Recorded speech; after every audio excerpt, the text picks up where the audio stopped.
Live.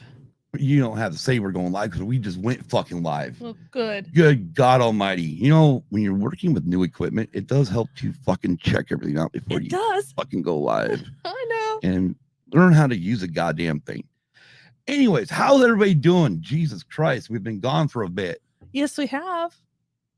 You sure? Uh-huh. I'm positive. Okay. You gonna talk in the mic or you gonna talk away from the mic? I thought we had this all situated around. I thought you did too, but obviously. Oh, you know, sometimes I might have hit my mic. Anyways, first thing I want to say is thank you, Big Lovin', for the background there. Yes. As you can see, we are using it. Yes, we are. We still got to get a bigger wider screen. It needs to be bigger. It does need to be bigger. Put two of them together. It needs to be spread wide. Yeah. That's what he said. That's what I was thinking. That's what he says. I know. That's not what she says. That's what he says. I know. Anyways, who we got in the friggin' damn... Who we got in here? Oh, wait, we usually don't do this till the end, but let's go ahead and do it anyways. We have Dragon Buddy. We have Amanda. We have Tom. Now we have General Shinobi. We have Brady. Speaking of which, Don popped in. Let's see. Hector's here. I think I got everybody. If I missed somebody, sorry. Okay, yeah. Well, did General notice anything though? I don't know. Yes, she did. You said it last night during the Sidebar Cantina that nobody should make you a mod, and I'm like, oh hell, bullshit. Watch this. Looks like Don's lurking. Well, yeah, Don's at work. And then General Shinobi says, can't talk right now. Be right back. Okay. She has the power. Yes, she does. Yeah. All right, let's get on the other side of this. Hopefully I got everything else fucking ready to go. I hope so. There's clips somewhere in here for the current. Where the fuck are we? Oh my God, I haven't done this in a lot. Oh, there it is. All right, here we go. All right, go for it.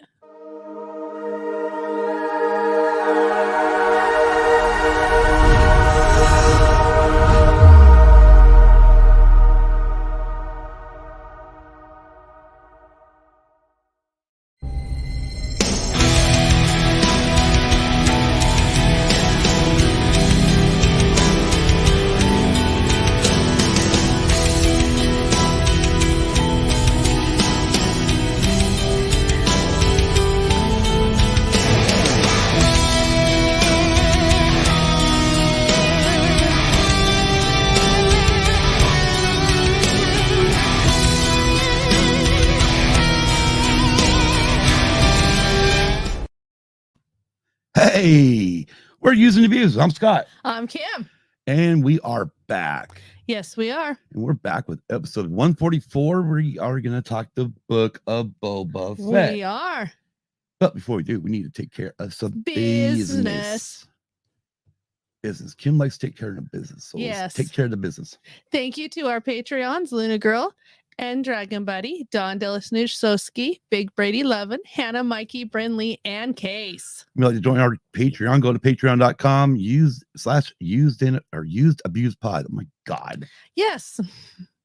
Search for Used and Abused Pod today on all of your favorite podcast apps, including Apple, Google, Audible, Amazon Music, Spotify, iHeartRadio, and much more. Thank you. We'll get this straight before the end of the episode. No, we won't. We're a proud member of the Red 5 Network. Go to red5network.com to find more exciting podcasts.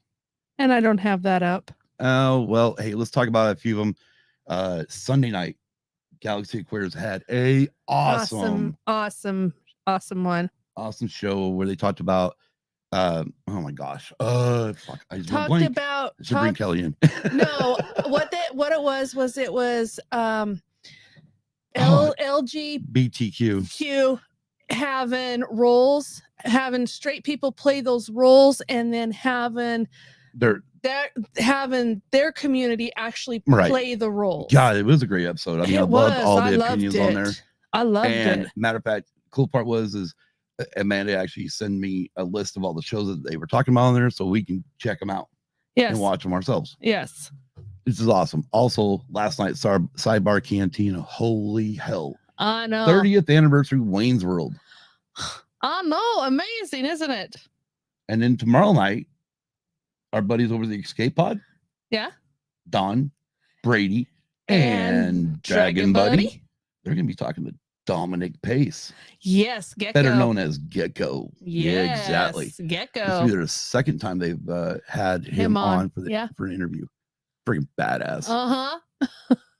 You can check out the Cantina family, the Sidebar Cantina and the Escape Pod on YouTube and your favorite podcasting app. Spit it out. Check out the Orange and Fett Show on Spotify. Also, check out Swede Studios, Big Swede's Excellence Adventure, and Tactical Swede only on YouTube. I don't know the reason why that light was on. I don't need a keyboard anymore. No. Don't forget to smash that like button. And if you're new to the channel, click subscribe and then click that bell to be notified when we go live. You can find Used and Abused Pod on Facebook, Instagram, and Twitter. You can also email us at usedandabusedpod@gmail.com, and that "and" is spelled out AND. Our website is usedabusedpod.com. There you can find links to all of our episodes, links to our YouTube video, replays of our live shows, links to our merch store, and link to our Patreon under donate. You can also leave us a message and also click subscribe to be notified by email when a new audio-only episode is available. Go to tpublic.com and search for I'm so not done good on this. No.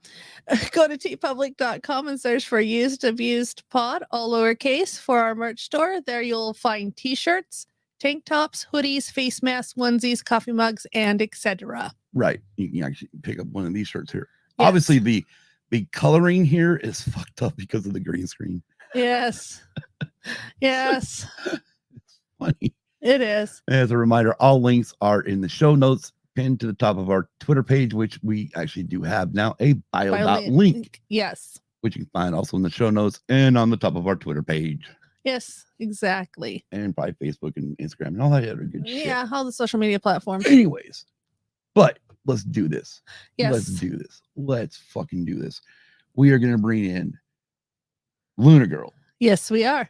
Curator of not only Sidebar Cantina, but also the Red 5 Network. She gives us all these cool fucking ads and shit we can pimp out or pump out. Pimp out. Nice one. Oh, shit. Okay. Well, let's get her in here. Are you ready? Yes. Here we go. All right. Hey, Lunyr. Hi, friends. How's it going? I'm doing pretty good. Oh, God. It actually works now. Red 5 pimping. Yeah. You know what's funny? We didn't finish up what we're normally doing. Hey, Hector, but we got some shit to show off. And the reason why I think I brought you in for this because I wanted everybody to see this together. So, Kim, you want to show what you got for Valentine's Day? Yeah. Yes. Let's see it. 3. Not one, but 3. So here's one. Oh. Yeah. What they are is they're the 2002 Salt Lake mascots. That is so cute. So this is Copper, And this is Powder. Oh. You killed your mic. I did kill my mic. Sorry, guys. But yes, I got my mascots from the Olympics. That is adorable. Oh, that's why I brought you in. Because when we go into this, we're going to do a little bit of coverage of sports. I want to see if you got an opinion on anything, okay? You got it. All right. Real quick. And then, of course, I've been boasting that I picked up 5 records. Nice. And I'll let you all from the 80s. Yes. Which is freaking sweet. Yes. All originally released in the 80s. Yes. And none of these are fucking current remakes or whatnot. These are literally out of the 80s. 80s. And I know Bronco mentioned this yesterday in the Sidebar Cantina. So, hey, Bronco. Jet's first album on LP. Okay, just give it to me. I'll put it underneath. All right. And I'll just go this way. Yes. Starship, Knee Deep in the Hoopla. This is the one that's got We Built This City on it. a sealed copy of Starship's Never Protect album, which has Nothing Gonna Stop Us Now. Richard Marx's first album. This one's got Don't Mean Something or Don't Mean Nothing on it. And Belinda Carlisle's Carlisle's first album, which has Mad About You. Yes. Nice. You know, Hi. I got to pick up my 80s shit, you know. I got Oh, dude. Hold on. Soul lay out that one. Oh, damn. Oh, he's so cute. But what is even cuter yet is that Dragon Buddy forgot he got me the same one for Christmas. Oh, right on. So now I have 2 babies. Right on. And that means he has an extra little blue. So I just keep him in here with this little blankie. Yeah. But Exactly. so cute. Exactly. That's awesome. Good job, DB. Yes. Everybody knows I love my little Grogu's. Right. Yes. So, with the Olympic stuff that she brought up, have you heard about what was been going on with the Russian committee? Yes, with Camellia. Yeah. I What was your feel thought process on that? awful for that poor girl. First of all, it's not her fault. She is a minor. The medication that she's being given by her trainer is not her fault. It's disgusting that they're pumping her full of drugs to make her heart pump faster. Right. I mean, this poor girl is going to have a heart attack before she reaches 20. Yes, and exactly. I think it's absolutely disgusting. On the point of allowing her to skate, if everything's out of her system, I don't really see a problem with it because this was found in the prelim drug test that they did back in December, I believe. Correct. December 25th when the drug test happened. Yes. So if everything is out of her system at this point, I don't see it having any effect on whether or not she can keep a medal. She, in my opinion, is the best female figure skater in the world. Yes. She can do things that are not humanly possible. Exactly. So if she can still, function without this medication and hopefully, no health things come of it, I think her trainer should be prosecuted to the fullest extent as a form of child abuse. I mean, oh my gosh, my heart just breaks for that little girl, because she's 15. She's a little girl to me. Yeah, exactly. Yeah. And the interesting part is that exactly our thing was too, because I'm just like, okay, wait, this happened back in December. The Olympics started in February. Yeah. I mean, I understand you guys are just told about this now, but like you said, as long as the drugs are out of her system, let her skate, let her compete, give her freaking medals. If she, she does. Yeah. I mean, good Lord, the shit she can pull off is like, you gotta be kidding me. Oh yeah. Yeah. But I am so scared that this kid is going to have a heart attack before she reaches 20. Exactly. So let's move on. Obviously, we had a little fun Sunday. Yes. Those of us that are part of the Red 5 family in the Red 5 chat, we had that was probably one of the most interesting ways to spend the Super Bowl. Absolutely. If I couldn't have a party with 1 million people at my house, it was fun to party with you guys in a DM thread virtually. I've never had an experience like that before, and I felt like I watched the entire game with all you guys. Right, exactly. It was awesome. It was. So, obviously, I mean, we originally started off as a music podcast. Yeah. So I know everybody's probably wondering, like, what does Scott and Kim really think about this? So, first of all, Kim, what did you think? Oh, that's fucking right. You have no idea what happened to her because you are. Hey, if you're talking about halftime, I caught one of the two of the three of them. Oh, good. But I think there was 5. I caught 2 of them. Yeah, you thought the beginning with Snoop Dogg and Dr. Dre, and that was it. That was cool. That was cool. My favorite moment though was when they did the Tupac songs. Yes. I love that just because of like, man, if only he was alive, he would have been there. Definitely. But just kind of I mean, no, I enjoyed the hell out of it. I was like, okay, yeah, I mean, I love all music, and that's for me, these guys, I've listened to these guys throughout the time, and yeah, I ended up joining the whole damn show. But I was a little confused though with 50 Cent hanging from the ceiling. I'm what is he, a bat? Dude, you're gonna pass out. You can't do that anymore. You're old now. Exactly. Hey, Alan. And again, we want to thank Alan again for all the work he did on our opening new intro. It's freaking awesome. We enjoy it. We love it. But yeah, 50 Cent. Yeah. I love the memes going around like later that day or even the next day. 50 cents now $1. Yeah. And of course I'm going. Well, of course I'm going to post this because I am a bigger person. I will make fun of. I mean, I can. When you're bigger, it's easier to make fun of. Yeah, right. Like, damn, dude, what happened? We all get older. We all age. Damn sure. Yeah. Mary J. Blige, I thought she still looked hot. Oh yeah. It still sounds awesome too.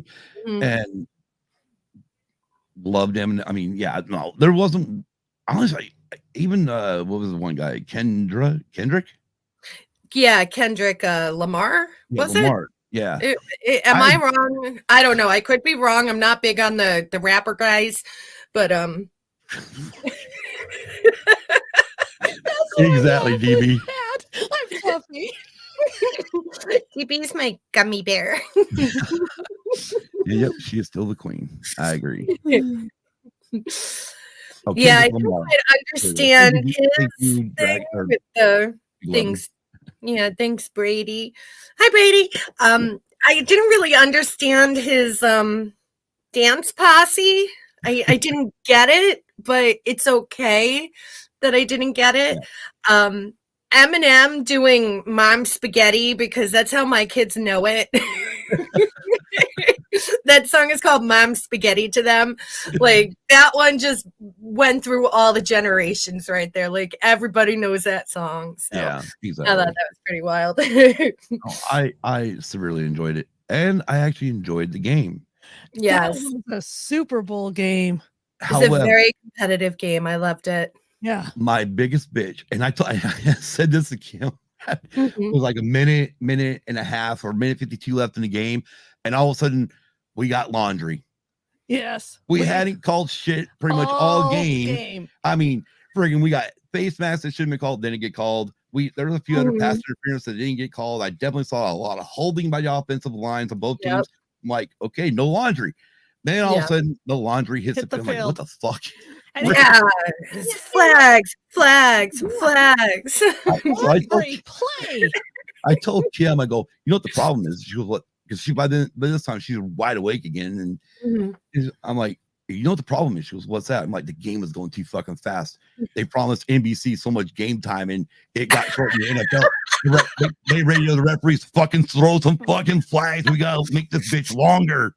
In a weird way, that makes sense. It really does. I mean, like, even Chantal is like, flags down everywhere. Right.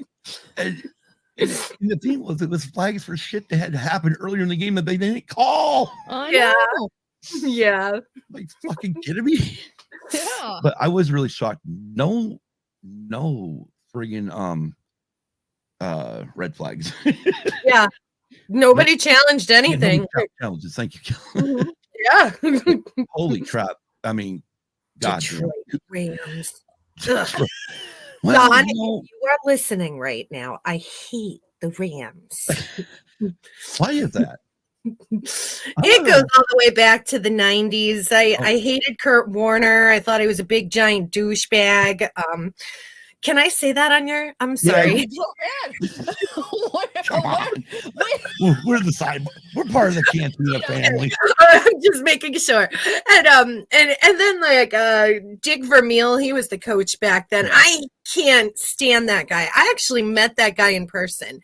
I didn't like him before I met him, and then I met him, and I still hated him because he's an asshole. He is like this pompous rich guy, and I nope, wouldn't even let me touch his Super Bowl ring. No, I've met 3 people that have been in the Super Bowl. He's the only one who wouldn't even let me touch it. Meanwhile, Smith from the Super Bowl 3, he was the center for the New York Jets.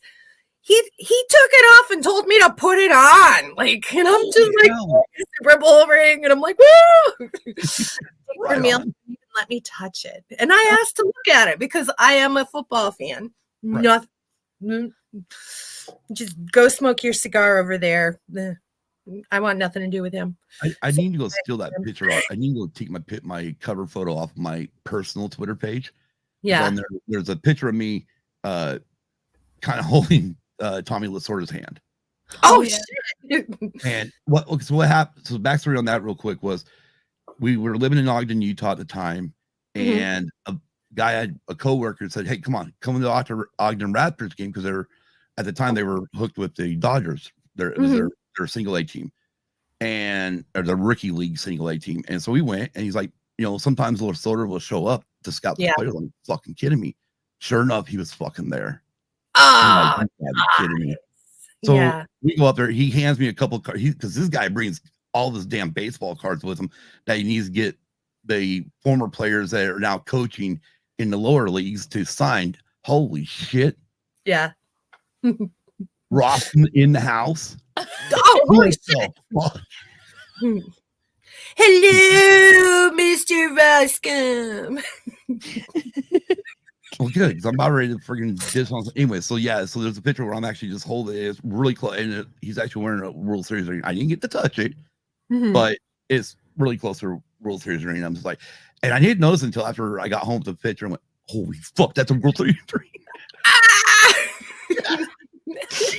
But anyways, one last fucking thing for me for sports is all I know is Jimmy G better not be in fucking San Francisco next year. I was the thing is though, I never bought on to the hype of Jimmy G when he came from the Patriots. That was his kryptonite to me already. He was a fucking Patriot. Right. Hey, I'm not saying anything because I watched him play. I'm sorry, Kim. No, I watched him play, and he's not one of the better quarterbacks I've seen play. Right. So, hey, I'm not saying our rookie quarterback last year was any better, but yeah. Dude. Oh God! But I'm very happy for Matt Stafford. I know he was with the dump of the Lions forever. Sorry, Don, but sorry, not sorry, but he had absolutely no hope there. I'm sorry that he's a Rams player because I hate the Rams. Way to go, Cooper Kupp. I was gonna say, I was gonna slow you down there for a minute because you had Cooper Kupp all year in the fantasy football league. And of course, in the Sidebar Cantina Fantasy Football League, you are the reigning champion. I am. Yes. By the way, wrong button. I'll take down the Roscoe.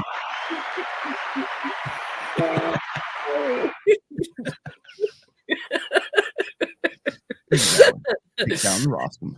I helped. Yeah, I helped. Cooper, he was a team player, but there were maybe 3 weeks that nobody else showed up but Cooper. Yeah. So I thank him for that. Right. Yeah. Anyways, all right. I don't really know how we're really going to do this, but we're going to do this. I agree, Jason. He actually did deserve the MVP for the Super Bowl. He really did. Oh yeah.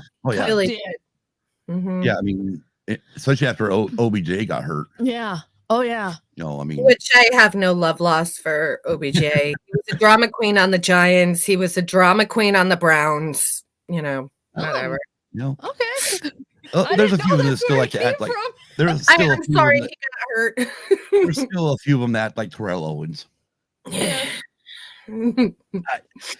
I hated Terrell Owens after that incident in Dallas.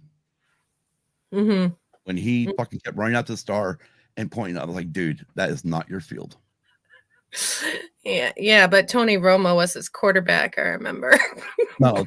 I'm talking about when he was originally with the 49ers. Oh, yeah. Mm-hmm. Yeah, I think back in the day when we had Garcia as our quarterback. Yeah. Nicole's in here now. Hey, Nicole. So all right. Anyways, Star Wars, the Book of Boba Fett. Yes. 7 episodes. Yes. Short little series. Yes. Kim can attest to this. When we got to episode 4, I said, watch the next 3 episodes. Will be closer to an hour. Mm-hmm. Yeah, he was right. Well, all you had to do is go look at what they did with Mandalorian season 1, and it pretty much followed the same up and down with the shorter fucking short episodes, long episodes, short. Right. Episode 1, I can attest for my first time watching it. I was like, okay, I kind of wanted this sort of like theme to be longer, but actually after rewatching it again, I'm like, hey, you know what? Never mind. It works. It worked. It worked. Yeah, really did work. And then going to, him coming out and then friggin' he got the crap kicked out of him by the freaking Jawas. No. I told Kim, I said, I hated them before because of what they did with R2 and 3PO. Yeah. Oh, I know. But like friggin' they're taking all of his armor off and just fucking, he's like, grabs one and crack. I'm like, fuck. Yeah. Not like they did that to him either. These fucking damn friggin' harsh little bastards. They are. Yeah. But again, I know a lot of people were, you're going flashbacks, all the different flashbacks and shit. But I loved the flashbacks. I love the part of walking, being cuffed and walked behind the tribe of the Tusken Raiders. Yeah. And I love how a couple times they gave us the inside shot of what it was like to be Boba Fett at that point, where he was getting kind of, obviously dehydrated. And I did like this. And I like going to the Tuskens. And then, of course, he gets woken up roughly pretty much as he gets beat up by a bunch of kids. Right. Because basically he was a Tusken slave at that point, and the kids are all, having weapons practice on him. And, Exactly. he's like terribly thirsty. They won't give him any black melons to drink from. And, then they're, and then they revived him with that little thing that looked like a carrot that they squeezed into his mouth. That part. Yeah. Was that a worm or? It looks like a fucking worm to me. I don't know. A Tatooine carrot? I have no idea what that thing was. Here, have some worm guts.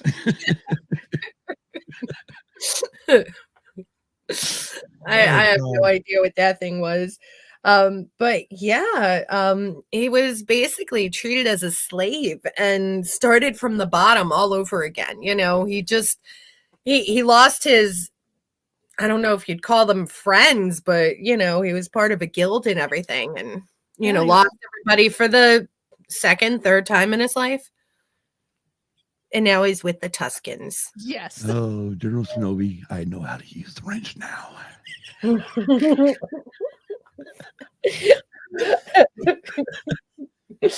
Oh, that was so funny last night because because I think somebody had brought up why you had the power of the wrench on the sidebar, but that's Kristen has that.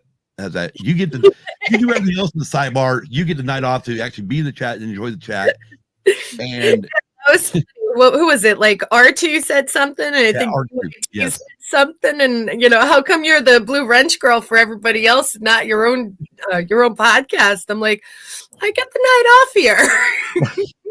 I almost jumped in there and said, so out of everyone minus Lunyr Grl, can you all guess what podcast she was first a moderator for?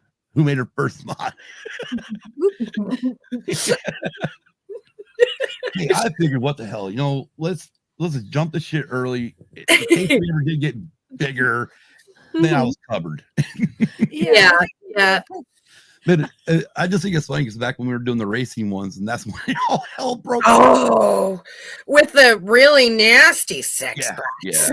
Yeah, right. It was like, oh and they God. would post like 5 times in a row and sleep would. for 5 minutes, and then 10 times in a row, and you see little tongues and licks and.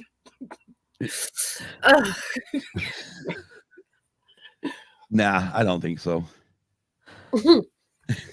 I'm not reading the full chat. I can't see the whole thing. So Kim's over here.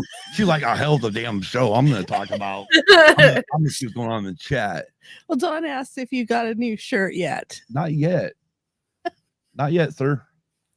Hey, I'm trying to keep up as the chat's going.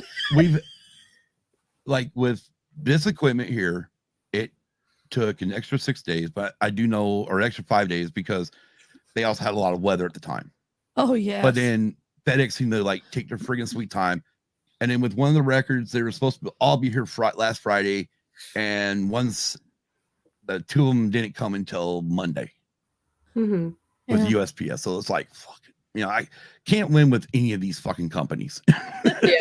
Yeah. But yeah. So Kim. Oh, yes. Well, most of our Patreon, I mean, for me, like first time, I remember when we got done watching, I was like, I don't know where I'm at on this yet. And I said, I think it's going to take a second watching. But at the same time, I as the red flag chat about the episode, and Lunyr Grl sitting there going, give it time, guys, give it time. It's, and that's when I kept thinking, I said, Scott, remember, it's one episode in a bigger picture. Yeah. And it's one little spot in a wide, very wide galaxy. Yeah. Well, yeah.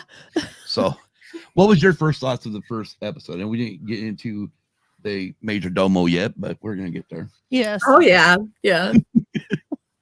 Well, after the first episode, I was kind of going, okay, where's this going? I mean, it's like, I guess I couldn't warm up to it after the first episode, but as the episodes went on, it's like, oh, wow. Okay. I remember like right after the episode ended, she looked at me and goes, what the hell did I just watch? And I went, holy shit. I was not expecting that out of her for Star Wars. Yeah. I'm like, okay. Well, it's like, okay, so I understand that they wanted to like touch on how he got out of the yucky, icky, no good Sarlacc pit. Yes. So I understand that.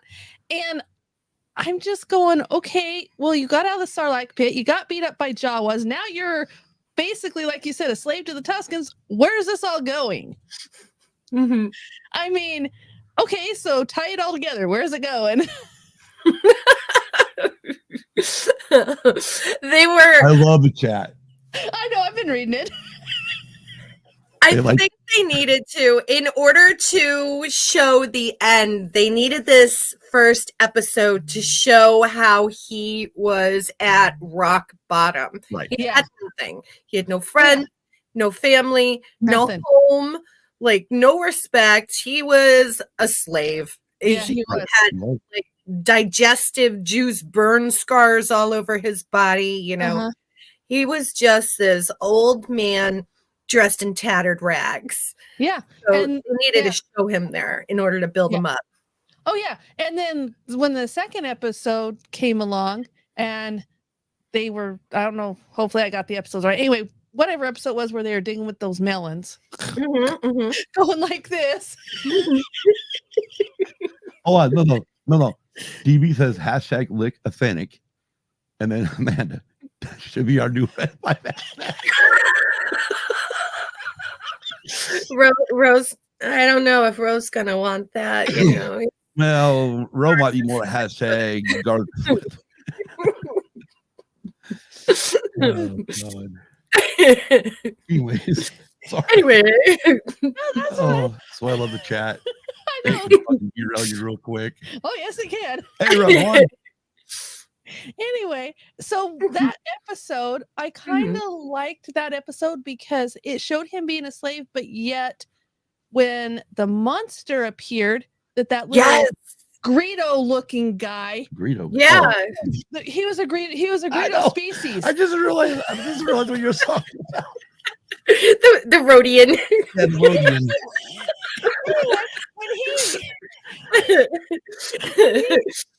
When he actually dug and he dug the monster up, and then Boba actually saved him. I kind of like what the Tuscans did after the little Tuscan guy told him the story, because he actually started training. So when they started training him in their ways, I thought that was just really awesome. I thought it was great too. You know, I like the nod to Clash of the Titans, Harryhausen. I completely thought of it. Yeah, I loved how he killed the sand creature with the chains, just like Leia did to Jabba. Right. Oh yeah, and like, you know, that little Tuscan Raider kid, he is a little shit trying to say like, oh, look what I did, but everybody knew that Boba. He is on one tonight. Yes, everybody knew it was Boba. Who's on one? Damn. What are you doing? Got phone. I don't got on live chat. Darn it. Yeah, make sure you click on live chat, not keep it on top chat. You'll miss half the fucking chat. While our audio listeners like, what the fuck? See, if you want to know what the hell's going on right now, this is why you need to be part of the live show, because you can see the chats popping up the screen and going, or you can have you watch it while you're watching us and you see the chat on the side and go, well, holy shit, these guys are crazy. That's why we're all part of one big ass family, because we're all fucking crazy. Yes, we are. Pretty much. We all got Catwoman, Joker, Palpatine, Vader, Obi-Wan, Luke, Leia, all fits together, and you get the Red 5 network. Exactly. Oh God, yeah. So let's go ahead. Obviously, he gets right. It's in this. He gets woken up in this episode. Yeah, during the flashbacks. And he's woken up to pay the because Fennec said there's people here to pay the respects. Right. And then he sees the two Gamorrean guards, and they're like begging for mercy. And he's like, "You were loyal to Jabba. Will you be loyal to me?" And they're like, "Yeah." He's like, "Come on, you're family now." Right. So he takes them in, and then the major domo, the mayor's major domo. Oh God, there's so many people that hated this character, and it's like, I hate him to a point, but I love him. You know, if there was an award for being the most annoying character in a series, it would go to him. No, that would go to Jar Jar. Well, to you, Jar Jar. Scott has a point. Okay, Jar Jar I'm sorry. is worse than the major domo. I mean, don't get me wrong, I love Ahmed Best, but that fucking character. I mean, well, I'm not saying Jar Jar's not in that category, but that would be the when I saw that, I said to somebody, I said that'd be the only reason I'd go to George Lucas and smack him. I know for Jar Jar. I mean, my favorite line in that is, of course, when Qui-Gon asked him, "Are you stupid or something?" And he's like, "Well, I spec, and the ability to speak doesn't mean you're smart." Well, thank you for saying it. How'd you know what we're all thinking? Yeah, exactly. Anyways, yes, entered the major domo, and then he pretty much, twists it around and says, "No, we want a tribute from you." Yeah. Yeah. And Boba's like, tells Fennec, "I'm the crime lord." Like, yeah. Yeah. Like, really, dude? Yeah. You might want to get your shit, obviously now you need to get a team together and go show yourself. Exactly. Yeah. Oh god. So then it goes over to the sanctuary, and that's when we see Max Rebo did not die on the barge. No, Bib survived the barge, and so did Max. Yep. And we see, a Biff playing his little clarinet thing, and then we meet Garza Flip. The fabulous Garza Flip. Played by the wonderful Jennifer Bills. Yes. The funny part for me is after I figured out who, I'm like looking at her, I'm like, I know her from somewhere. I don't know why. Yeah. I know her from somewhere.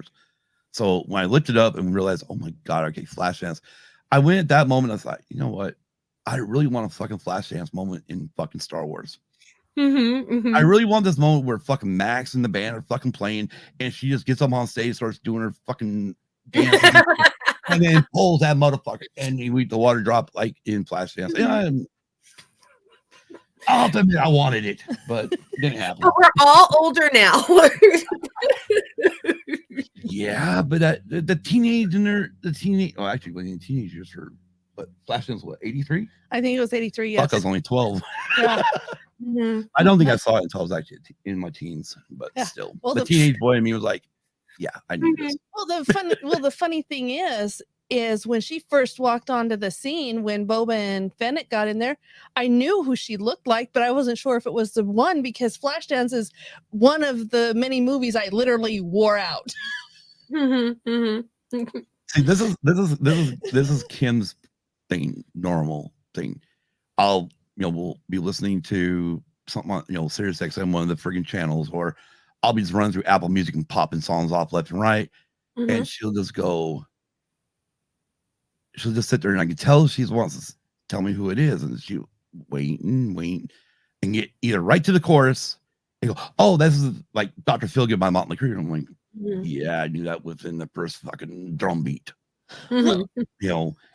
And it's like, and I'm like, why don't you say this shit earlier? I just don't want to sound like I'm stupid. I'm like, the fuck? Yeah, I'm not gonna sit here and rip you for not knowing something. If anything, I'll be like, hey, no, it's this band and this is this song, this fucking album, it's this year. Oh yeah. Anyways, back to the sanctuary. And Garza Flip. Yes. I had to untwist my tongue.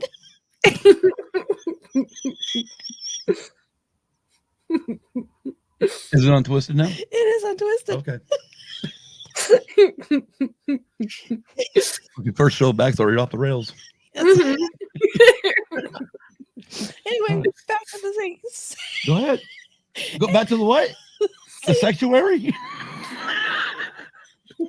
Sanctuary. Hey. Go ahead. Anyway, I liked the part that she did play, and I liked when Fennec and Boba walked in, and here comes one and the other asking for the helmet shine. I was going, helmet shine? What a helmet in the middle of the desert. And then they come back and, oh, now I get it. It's cone. Yeah, and this motherfucker would have been on the old Playboy channels or shit back in the 90s and 80s, and fucking helmet shine would have been something different. Yeah. No, they really did clean the helmets. Yeah. I love that though, when they get the helmets back and freaking Fennec looks over and both are like, "Yours is shinier than mine." One thing that stood out for me, especially when I went back and rewatched all 7 together, was that there are a lot of references to Boba. Like Garza first said it. I didn't know you were the new Daimur. You weren't. I didn't see your litter, and he just wants to be part of the people. He doesn't need a litter. He doesn't need to be above everybody. He just wants their respect. So that was the first time I heard that one out of several times during the whole series. Right. Good night, Tom. See you. Have a good night at work, buddy. Bye, Tom. Yeah. That was one thing that I was like, okay, litter. I'm like, wow, I don't think I'm going to call it that, but hey, whatever. And, but yeah, I mean, Boba, he's wanting to be down with the people. I don't want to be above them. I want to be one of the people. Well, it's just like he mentioned to Fennec when they first went into town. Fennec says you should be riding like the Hutts are riding. He says, no, I don't want to be above the people. I want to be with the people. Yeah. And then he said, Jabba ruled with fear. Yeah. I'm going to rule with respect. Yeah. I like that part. And then they get jumped by the ninjas. Oh, jeez. Yeah. The ninja assassins. Yep. And then Boba shoots one. Mm-hmm. And then we get to they take off. The other ones take off. The other 2 take off. And then Boba tells Fennec, alive. He wants to see where these guys are coming from. And meanwhile, the Gamorreans are helping Boba back to Tango. Right. Yep. Now I don't know if you noticed it. I did notice this the very first time I watched it, though. When they did come out of the sanctuary, that those Gamorrean guards were already far back. Yeah, they weren't right up with Boba at that time. Like they were almost like maybe there was a scene there we didn't see, maybe where even Boba's like, "Hey, something might happen. Fall back in case that way you can come around and get." Yeah, you can help us out if we need it. But then Fennec goes chasing him, and then we get our parkour scene. Yeah. Which I don't have no problem with it. I enjoyed it. I mean, maybe I enjoyed it more now watching it back, going, okay, I get it. It was fun. Yeah. I mean, it was the first time really we've seen scenes like that. I mean, but then again, we had a lot. I mean, I remember when watching the prequels and stuff, and the first time watching like Darth Maul. Yes. Yeah. I mean, like, holy shit. Okay, this wasn't, I mean, I'm going back to my original trilogy thinking, what? Look what Dragon Buddy put in the chat. Oh, Captain. Oh.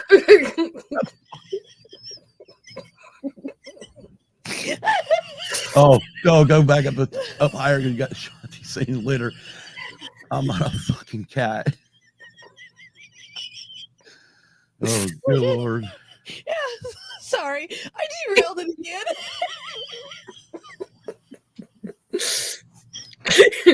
Hey, DB, just for you. Oh, wait a minute. I got to turn the shit up. Oh, that wasn't loud enough. There you go, DB. Sorry. Oh, God. Sorry, that just popped Oh, out. you're good. I love it. No, you're fine. We'll even make it through all 7 episodes. This is what I'm wondering. Well, I could wrap up one right here. He goes back into a back to tank, has the flashback. We already talked about it. Strangles the sand beast, earned respect. Done. Right. That's a drink. Yeah. Gets his black melon milk. So. Yeah, exactly. Well, and now we're on chapter 2. Right. Yeah. The tribes of Tatooine. At least somebody wrote them down. Yes. I love this one. I do too. I think this particular episode, especially with the Tusken Raiders. Yes. This was one of my favorites. The reason why is because we actually got part history of the Tusken Raiders and how they ended up there, and then just how he had to go through the final test before he was a warrior, a Tusken warrior.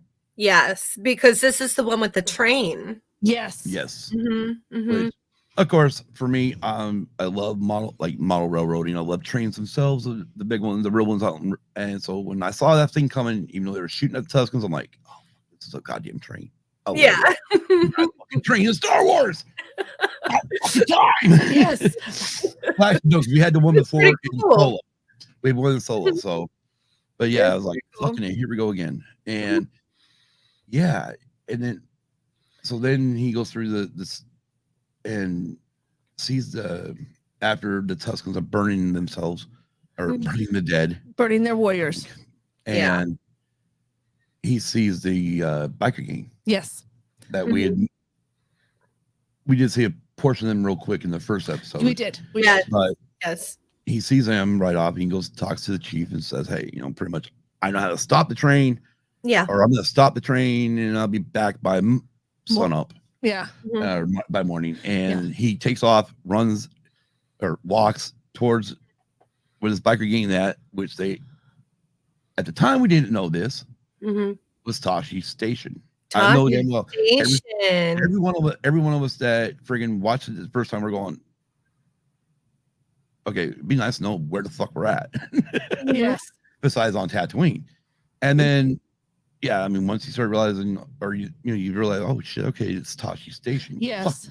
Fuck, this was originally in the original screenplay of Star Wars: A New Hope. Yeah, because Luke made the comment that he wanted to go to Tashi Station to meet Big. Yeah, pretty much. His I've friend. always said, don't. Somebody, there's time to play with your friends or some shit. Yeah. After your chores are done, shit, something like that. Yeah. But originally, because you actually go read the book for A New Hope that was written about it, or built off of his screenplay. There's a big ass fucking scenes there at Tashi Station, and we've had. I mean, obviously, we've seen all the deleted scenes now, but then we go indoors, obviously, and there's the biker gang. Reminds you of a little softer side of the Hell's Angels. Yeah, I mean, not quite Hell Angels ish. No, but that's what kind of give you that idea of what they were. Yes, and then there's two people in there. Of course, when I'm watching this first time, I'm like, I don't know who these. Okay, just stragglers. people just hanging out at the bar. Having fun. A couple having fun at the bar, and these guys are being assholes. But he has enough, and he ends up about ready to get his ass kicked. He's getting hit with that fucking shock scene, and then in comes Boba. In comes Boba. And he kicks all of their asses. Yep, including hitting one right in the fucking nuts. Oh yeah. After that fight, that was the first thing I said. I'm like, yep, right in the fucking gonads. Why? Yeah. And then he drinks the one's drink and steals all their bikes and goes back home. Yep, takes them back. And as soon as he gets back there, the Tuscans start trying to tear the shit apart. No, they're mine. They're mine.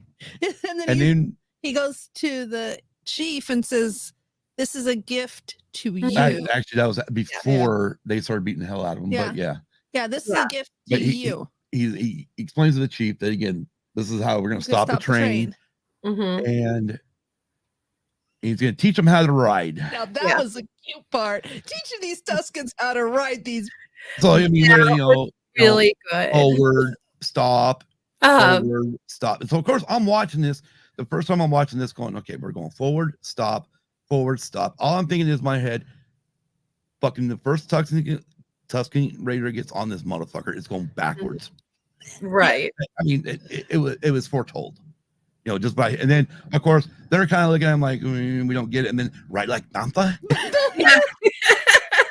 Like a banta. Maybe not. Right like Bantha. And I can never hear that phrase anymore without thinking of Cam dancing all over the place. So I don't know if you guys saw that video that Cam Ray made, like a bantha, but I missed that one. I will send it to you after this show because I can no longer watch that scene without thinking of like a bantha. Oh God. And Speaking of Cam, holy shit. Mhm. The stuff that he's pulled out. Cam is awesome. He Yes. makes Oh my me God. smile on an everyday basis, and he doesn't even know it. Exactly. I love his shorts that he's doing right now. It's that's a load of Star Wars. Yeah, I did see that one. Yeah. Which, if anybody doesn't know what I'm talking about, go to Cam Ray Semi Productions on YouTube. You'll find everything I'm talking about. And while you're there, click subscribe and hit that bell to be notified when Cam uploads a new video, because holy shit, you're gonna laugh your ass off. Yeah, yeah. And then of course, at least during the holidays, you'll have nice holiday music to sit back and listen to. Yes. I just want to tell Nicole and Rogue One Radio to have a great show. They're about to start. So Have a great show, guys. I know we got. Me and Kim were talking, and like, should we like start going? And we were actually thinking, should we start going earlier to try to help spread out the Tuesday? Yeah. You know, but yeah, that's something we got to look at. But then again, it's hard to have a lot of guests on all the time too. You know, like if we ever wanted to have like, Don Brady or even DB on, it's like, oh shit, it would be hard to do, Right. But the good thing is one thing about with all of us being on YouTube or even podcast apps is you can fucking catch the show whenever exactly. You can always watch the replay on YouTube, and then usually it's on audio the next day. Yeah, except for us, I always wait till Friday. Yes. Right. The only reason why I know we're sidebarring really bad, which is good. We got Kelly on here from. Anyways, I kept it Friday because that's when our original podcast days were. That's when the original show audio only would drop. Yes. Right. So that's why I was like, screw it. Well, after her schedule change, I always said we were going to keep it still on Fridays. Yes. Right. For the audio only. But yeah. Anyways, alrighty. Episode 2. So we were at the train. They got the writing lessons, and then the train comes, and practice time is over. This is a real deal. The train comes. We find out that the Pikes are behind it. Yes. The Tuscans were great.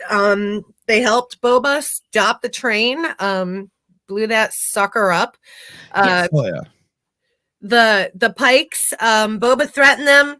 Said the Tuscan Raiders, this little tribe, they own the land. This is their ancestral claim to the Dune Sea. And you're going to have to pay them if you want to keep coming through here and exactly spice runs. And of course, the one guy's like, well, what's spice? All right. Then it falls over and that's spice. Yeah. Right. Oh, yeah. So he doesn't kill them. He sends them on their way. Go tell your leader you're not allowed to come here anymore. Exactly. Well, and then walk so far that way. Anchorhead. You'll make it to Anchorhead, which I was like, the whole time I'm like, are we finally gonna get to see Anchorhead? I've been wanting, we've heard about this place for since episode 4. Yeah. Ever since the first Star Wars movie, we've heard about Anchorhead.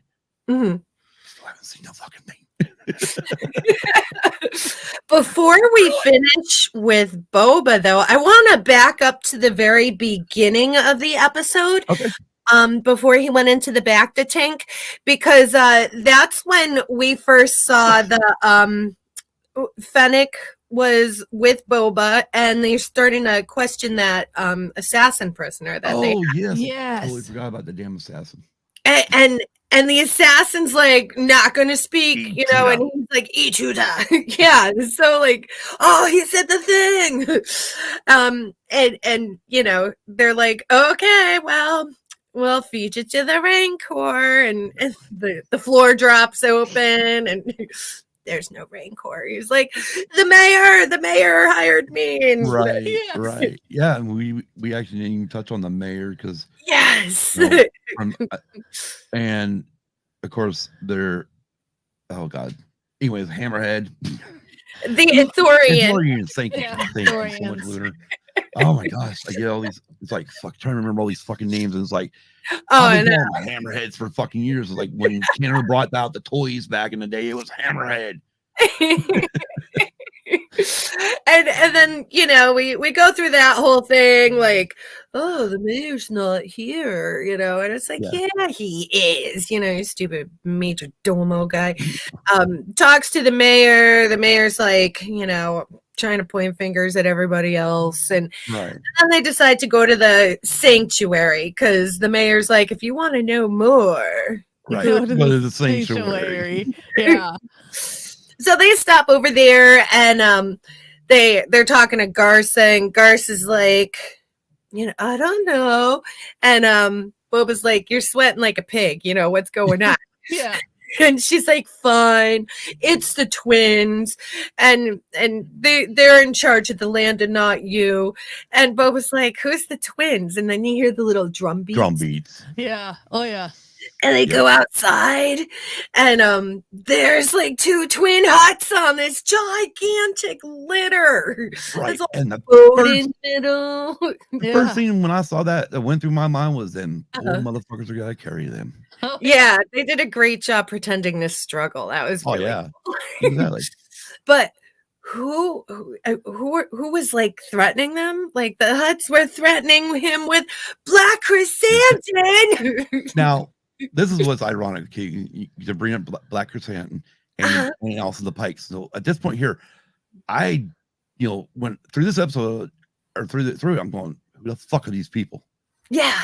Because I watched the movie of the Clone Wars.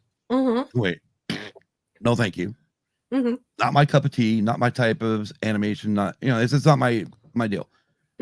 I watched probably one season of Rebels. Not that I didn't hate it. I actually did like it.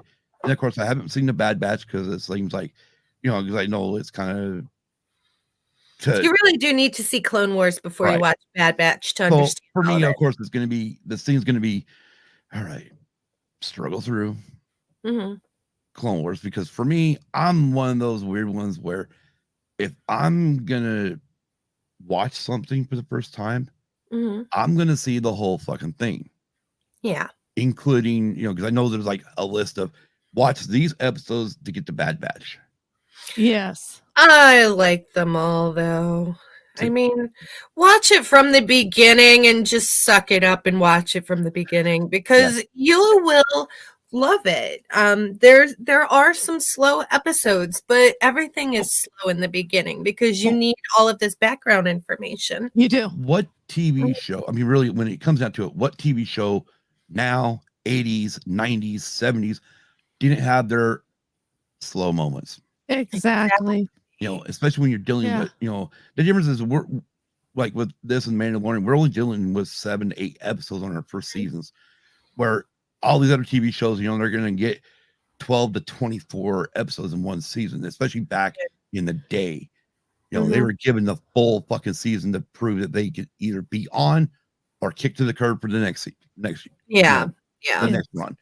And yes, there's a lot of them that I'm sure if I went back and watched, hell, let's say Happy Days or any of those, I'm sure there was moments in the first season where it was like, fuck. Yes, they have to explain everything, there's the setting and the characters and the mood and what's going on outside this town and outside this world. So, but once you get into it, it's gonna go rapidly. You won't be able to get enough, and before you know it, it's over. So I completely agree with Amanda here. The huts did look fantastic. I thought they did too. Yes, they did. And like you said, the actors that were pretending to be carrying them, because they did put in the effort to make it look like they were fucking struggling. Yes, exactly. Yeah. And then of course, let's go ahead and just touch on it because everybody else has touched on it. We'll touch on it too. Of course, we have Star Wars. We got a brother and sister hut, and they're really close. Yeah, it kind of did look a little. Yes. And of course, a lot of people are like, well, look at. I mean, they want to use this stuff with Luke and Leia, but it's like, okay, but let's look at Luke and Leia for a minute. Episode 4, they didn't know each other. No, they didn't. Episode 5 in Empire, they still didn't know they were siblings. No, they didn't. So, technically at that point, he's really not kissing his sister because they don't know it. We're technically don't know this, but we do know it because we've seen all the fucking movies Yes. thousands of friggin' times that we do know this. Yes. So of course now it becomes this cringe part going, hell no, I ain't kissed my sister like that. Yeah. You know? Yeah. And yeah, but the Hutts were kind of like, they didn't do anything. no, but Just looked like they were kind of snuggly, you know. right. But hey, you know what? They were twins, so who knows? Who knows? Different cultures. Yeah, There's a I lot mean, of- they were Hutts. They're not real. Right. Exactly. True. Exactly. Anyways, but no, So- I did enjoy the Hut. I did enjoy the Hutts coming in, and now you know who is like, okay, they're at their job. You know, of course, they're at their Jabba's Territory. Yes. They're like, oh, we're his cousins. It's our now. And Boba's like, yeah, right. Right. Yeah, You know, exactly. and they're like, you better be careful. We're gonna get Oh. you. And there's Black Chrysanthemum like, Right. And I was like, So- yeah, Black Chrysanthemum. Exactly. I mean, and again, when I learned who he is, I'm thinking, oh my god, you know, Yeah. all these Star Wars fans that have seen all the extra stuff and Mhm. read comics and all that shit, they're fucking going crazy right now because this is the shit you want in Star Wars. Yes. You want this bringing in characters from different places and spots Mhm. where, you know, I mean, Lucas did, I know George did it, I don't know in which one, but he brought in the ship from the fucking Shadow of the Empire game. Right. I think it was actually in the either in A New Hope special edition or an Empire special edition. But Mhm. somewhere in there he had in that ship, which I remember because I played the game on N64 and I'm like, oh hell yes, here it is in my special edition movie. Yeah. Well, finally got to see Star Wars, the first Star Wars in fucking theater, even though it was a special edition. Finally got to go see that bitch in the theater, and I was happy. Yeah. You know, but yes, I mean, dropping these types of things, bringing these things in for the fans, that's Mhm. great fan service. You know? I thought it was great. I enjoyed it. And then after Black Chrysanthemum, that's when he went into the back to tank and we did the flashback and then the whole train scene happened. And it was after, this is where we left off, is they were totally successful with stopping the train. He gained the respect of the Tusken tribe. And this is when they're like, you're one of us. You know, you're just not this guy who's hanging with us. Right. You're one of us. You're so one of us. Here, I'm gonna give you a gift. Yes. A And he's lizard. like, I love Boba like a little lizard. lizard. And then of course the chief mentions it's gonna guide you. I'm thinking, And he's so like, how's this okay. fucking gecko gonna fucking first thing I'm thinking is like the Geico gecko here. Well, Yes. that was actually what I was actually first thinking too. But then the way the chief put it, that it would guide you, I was wondering, are we going into some more of their culture of the final test for a warrior? Oh, so you're already thinking of that. Yeah. Okay. Yeah. So then of course the chief then blows spice in Boba, and that fucking thing right the fucking nose, and then it's like, And he's like, oh no, I'm so sorry. I swallowed your present. And he's like, whoa. And then he starts tripping out. right? Like, damn. Yeah. And then he goes on this journey to a tree Mhm. where, of course, we haven't really talked about all the flashbacks back to Camino. Yeah. Either that we had. And, I mean, goddamn, those are all friggin' awesome. It definitely gave me fan service. I was like, oh my god, here we are. Daniel Logan again. You know, they played the original played Boba Fett in Attack of the Clones, episode 2, and it's like, oh my god, I just can't believe this shit, you know. And just getting to see more of that, and it was really cool. And then, of course, we kept going, and then we got back to the Sarlacc, and like, oh, okay, here's a little more of my Sarlacc scene I wanted. Night, Shanti. Night, Shanti. Good luck at Manda's tonight. Exactly. That was gonna be a good episode. Talking about Batman. Yes. At 9 p.m. Eastern. Right. And And yeah. I still think that flashback to Camino and how throughout the series, they kept making the reference to Tatooine being completely covered in water at one point in time. Yeah. I think that will still come out in the future. I just think it hasn't happened yet because they don't, Filoni and Favreau, they don't make references for no reason. So That's it's just true. the file in the back of our heads for right now. Yes. And If then it never comes to anything, I'll apologize to everybody. But I think we'll see something. We have to wait and see. Yeah. And so, of course, as he's fighting with the Sarlacc, that's also when he's fighting with the tree. Mm-hmm. Mm-hmm. And finally, he breaks off a branch. It's a branch. So what it is this tree is supposed to be, in his mind, fighting for him, and he's supposed to pick the best branch in this whole situation. So as he's fighting with this tree, if you notice, he's touching the branches. He's touching every branch. So when he finds that perfect branch and breaks it off, then that's when you see the tree disappear and him head back to the tribe, which means that was the branch that was supposed to be for him and him only. Yes, absolutely. And then he gets back to the tribe and they start dressing him in the Tuscan robes. And I love that. I thought it was an awesome scene, just the power behind it, Oh, yeah. Good night, Amanda. See you later in your show. Night, Amanda. Good luck. I didn't know, right? Here we go. I tried. I know you do. What I love about that, I mean, just before, as he gets back to the tribe, the fucking chief walks up, opens up the little fucking thing, and fucking lizard again. Lizard. Yeah. I mean, we've all had COVID tests. We know exactly what it feels like. Yeah. Except we didn't trip. Yeah. If we would have had a trip off a fucking COVID test, that would have been fucking cool. I don't know. I've had a couple of COVID tests, thankfully all negative, but I wouldn't want to trip during that. That would be a bad trip. Depends on what kind of trip it was.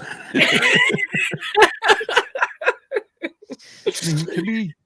And then before the two Tuscan warriors take him in there, he hands the branch to the chief because the chief says branch.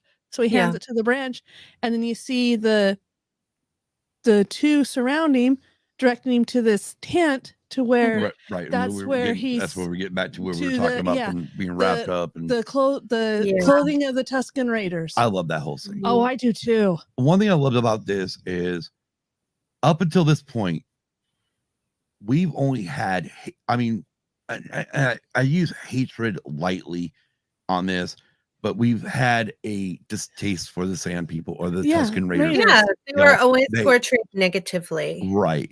I mean, not only did they, knock out Luke and then try to rip the spear apart, but then again, they also won the shoot at him when he was coming through Baker's Canyon. And then, of course, we get to, they did shoot at Anakin and the pod racers in episode 1. And then, of course, they took Shmi, which then Anakin. But if you remember correctly, at the fire, right before the lizard went up his nose, the chief told him how there are many, many different tribes of Tuscan Raiders, and we are a very peaceful clan. We're not like the rest of them. Right. So, because now that I've seen the Book of Boba Fett and they've done the softer side of what I call the softer side of the Tuscans, you can tell that the ones that, like you said, took Shmi, that shot at Anakin, they were the tribe that he was talking about, the tribe that always wanted to fight. Yeah. Where Boba's tribe, they didn't want to fight. They wanted to live peacefully with everybody. Well, I think all the tribes want to live peacefully, but the problem is, I mean, and we can look at it even from just a human standpoint here on Earth. we find areas and all of a sudden like, oh, here, let's settle fucking this place. Let's settle that place. Let's start chopping these trees down. Let's just start taking the resources of the planet, or of this area. And then when we're done with it, leave it and it's trashed. Oh, yeah. I mean, it's the way you kind of look at it because, I mean, obviously they're fighting, they're looking for water, but I love this whole, let's get deep in with the Tuskens and learn about them. Learn exactly how they became, why they were on the planet, their culture. Their culture. Yeah, we got their culture, which I loved. I did too. I love that part. And so for me, like this whole, I could have, I mean, honestly, if I had to say, I would have loved this to have been like separated in 2 seasons. Yeah. And got that whole flashback through the Tuskens in season 1. Yeah. And then work on the current shit going on, with Mos Espa in a season 2. That's just me. I mean, I agree. But then again, Filoni and Favreau, they have their idea of where they want to go with Mandalorian, and so everything. And the thing is all this is running in the same timeline as Mandalorian. It is. Yeah. So that's the other thing we got to remember too, is everything's got to intertwine with the one timeline. Yes. But anyways. And then after they wrapped him in the robes, they taught him how to carve his gaffy stick, which he did. And he returns to the tribe at the end of the day. It was dark, and they all do this ceremonial dance around the fire, which I absolutely love that too. Yeah, and rewatching it, I kind of paid a little more attention to the ceremonial dance. And a lot of it, if you remember when he was getting taught by the warrior, a lot of those moves were what the warrior taught him. Yes. How to defend himself. Exactly. Yeah. Exactly. I thought it was absolutely beautiful. It was. I really did. And I know it was a tribute to the tribes in New Zealand where Tamara Morrison where he came from. So I loved that. Yeah. I thought it was beautiful. I dig stuff like that. Oh, I do too. I mean, in our former hometown we lived in, they would have the little once a year we'd have the powwows. With the Native Americans, and all the different tribes that were in northern Nevada would come, and they would have their dances, and they would have their the drums, and I would just go and just fucking sit there. Oh yeah, I would love to see something like that. It is beautiful. Amazing. It's awesome, and just to take it all in. Right. Because like you said, it's not only their tribe dances, but they're also dressed in their tribal outfits too, authentic tribal outfits. Oh, I'm with you. I love the powwows. Yeah. Oh, I enjoyed them thoroughly. And that's what I mean. And I know, like you said, it was done with mainly with the New Zealand tribes, but just the fact that that's exactly what it reminded me of. Yeah. Kind of like that, and you really want to pull from another movie, that Dances with Wolves moment. Oh yeah. When Kevin Costner's character is, dancing, doing the war dance with the guys. Yes. It's just exactly what it reminded me of. And I just love shit like that. Oh, right. Yeah. And I love it when they portray that stuff in TV shows and or movies, and they do it great and do a wonderful job at it. Yes. And not stereotype that shit. Exactly.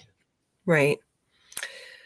Well, that brings us up to chapter 3, The Streets of Mos Espa. This one wasn't terribly long. There's not a whole lot in it. The opening scene of this one, I really thought was going to be like going somewhere, because we see that spider boat monk with the brain in their little dish, and I'm like, but no, I never went anywhere, so that quickly fizzled out for me. But that was fan service. Yeah. I mean, it was cool. It was so cool. I wanted more of that, but then again, I didn't, because spiders scared the living shit out of me. Oh yeah. But we're at Boba's palace again. He's getting his briefing by 8D8 about how the city of Mos Espa has 3 different tribes, like 3 different tribes are running it after Bib Fortuna took over. The Trandoshans, the Aqualash, and the Clatoonians. So yes. they're like, these people are over there, these people are over there, these people are over here. And then the watermonger shows up and he's like, nobody respects you. Yeah. Like, really? Yeah. And he's like, these punk ass kids came and stole my water. What are you going to do about it? If you do something about it, I'll double my tribute. So, and Boba's like, I'm in charge. I'll go fix it. Yeah. So that night he goes to the city and the mods. He finds the mods, which nobody likes the mods, but it okay. Oh, I do though. Okay. Here we go. All right. Here's my take. And again, be honest. If you don't like them, I'm fine with that. No, because actually the way I've been thinking about this more with the mods is I look at it like, okay, wait a minute. If you look at like me and Kim's parents, they're boomers. You know, their teenage years were the 60s. Okay? Yeah. They have us, our teenage years are the 80s. You know, I'm growing long hair, got earrings, you know, listening to metal and shit, you know, and then they're just a new generation of kids. Yes, they are. You have young people. That's what I was saying on Andrew's show on Coruscant Radio Underground. Because, like, it's just the next generation, you know, like when I was, you know, Gen X in the 90s, dyed my hair, had a million piercings, dressed weird, like a grunger, you know, and, you know, people are like, oh, that damn kid, you know, look at these damn kids, you know. I know what I should do. But I was good. I should also remember to do this because I got that picture of me of my senior pictures. Oh, your special senior pictures done. Yeah. And the one that, because I have all my proofs, I'll send you the one that I wanted to use, but I didn't get to use because my mom's like, you are not showing all your fucking earrings. Yes, exactly. Definitely. I'll definitely send that to you, let you see it. But, you know, yeah, I've got no problem with the kids. Yeah. I don't either. Again, when, you know, of course, like with our TV, everything's a lot darker on it. Yeah. Oh, yeah. With our Disney Plus, I think it's because of the fact that we got the Apple Plus, so I'm sure there's some settings in there I haven't fucking figured out yet. Right. As far as just the way it runs 4K. Anyway, so it's a lot darker. So when they, you know, pretty much Boba is like talking to him, and they're freaking, oh well, we're being charged over for water. But because go ahead. But yeah, they're getting overcharged for water. But the thing that I like is what Boba says. You're in the working district. You should have a job. Well, then the gal comes back and says, Drash. Drash. D-R-A-S-H. Drash comes back and says, Danny, there is no jobs. Yeah. There's no jobs. Plus, the water guy's charging a month's wages for a week. Water. Right. They don't have jobs anyway. So yeah. He's like, okay, you're sassy. I hope you fight as well as you speak. You know, come work for me. Yeah. And then the watermonger's like, hey, what about me? I still don't get paid. And he's like, here's 500. And he's like, but it was 1,300 credits. And he's like, we shouldn't be charging that much. And if you want to still sell your water in my town, you're going to lower your prices and you're going to be happy with 500 credits. Exactly. And BYT does bring up a point here. For him, the episode nearly tanked the whole show for him. He hated the Tusken storyline, just ends with no significance. And then the mods just irritated him. You know, hey. I get it. I get it too. Oh, I did too. But yeah, for me, and then of course when they rode off, all I was focused on, especially the first time I saw it was like headlights. I don't remember fucking headlights in Star Wars. But but then I went, oh yes, I do. The fucking Falcon has headlights because that's lights because it flew into that damn cavern and then Empire Strikes Back. Yes, it did. With lights on. So I went, okay, never mind. I'm just and then of course I thought about it for a minute. Okay, Scott, You're getting way fucking overpicky for this shit. Well, Just yeah. let it flow. It's a Star Wars show. Yeah, and then when we come to that one episode, I'll touch on what I know. Okay. Oh yeah, episode 4. But- So then we go back in the back to Tank because he's all done, and the mods come home with him. He's like, "You're gonna work tomorrow," and he flashes back to Camino again, and then to the Raiders, and he flashes when he rode the bantha over to speak to the leader of the Pikes. Yeah.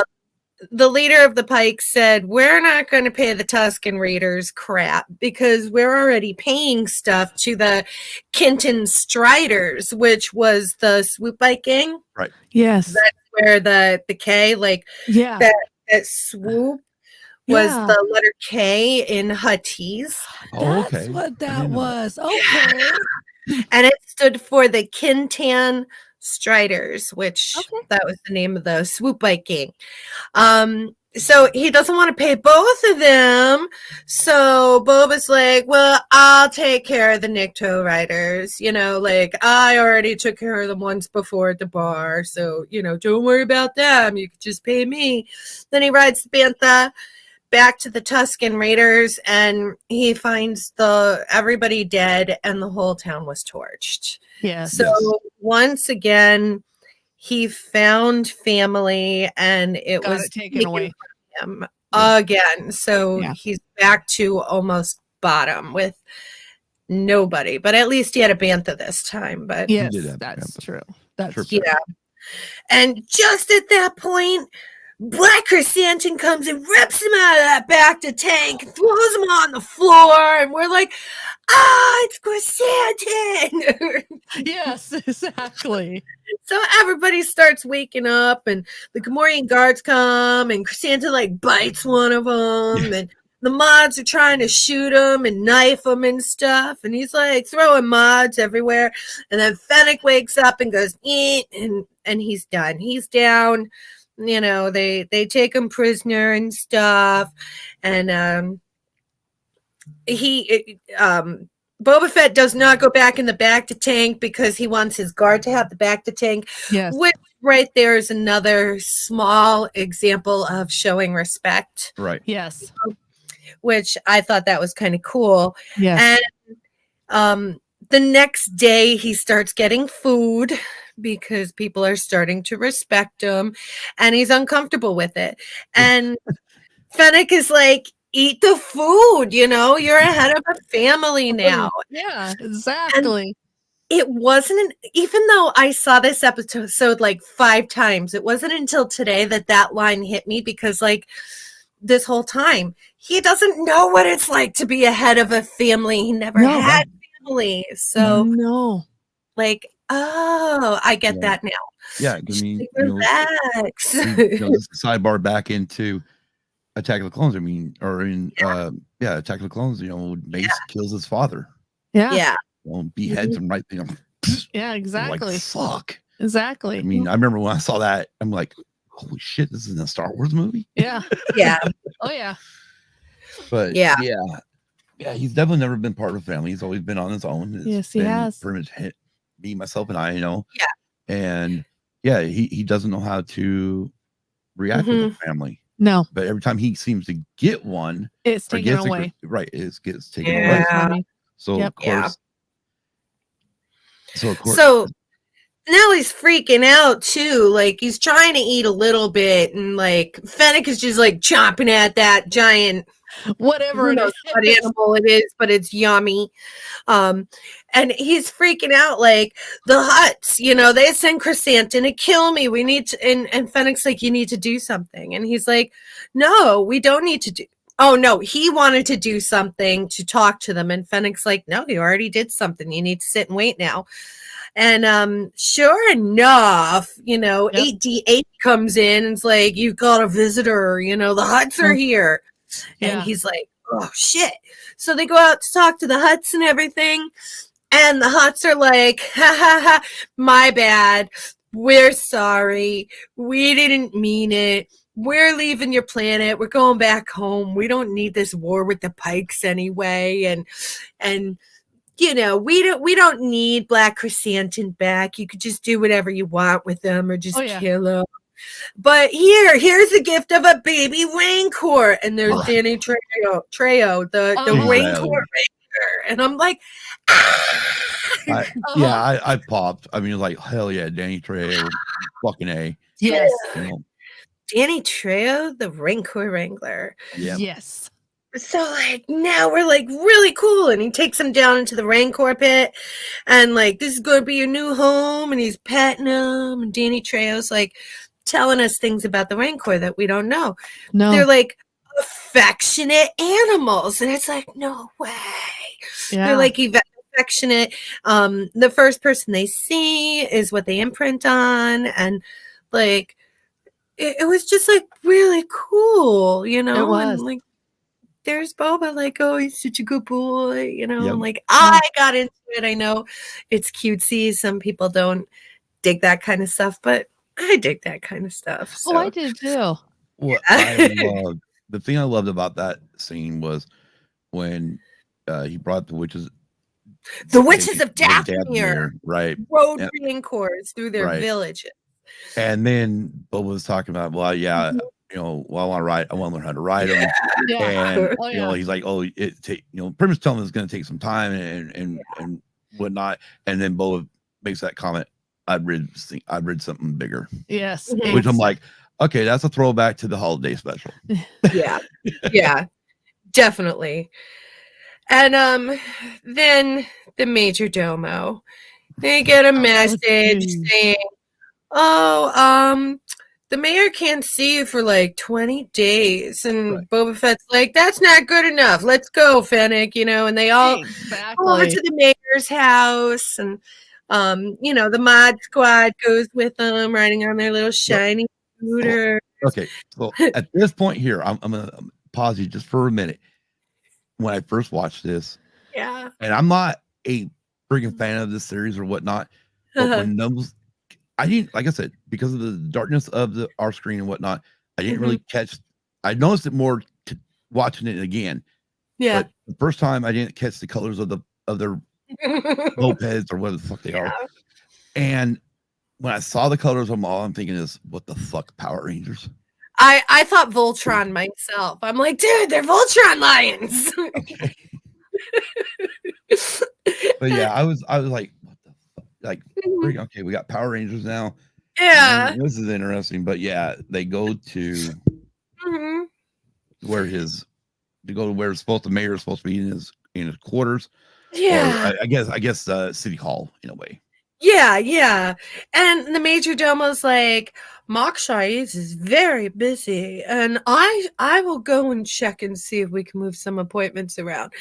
And he leaves, and Boba's like, let's get him. And oh, dude, lock the door. And then they break the door down, only to see that he's running out the back door. Exactly. So now the mods are chasing him in the slowest, most agonizing chase scene ever.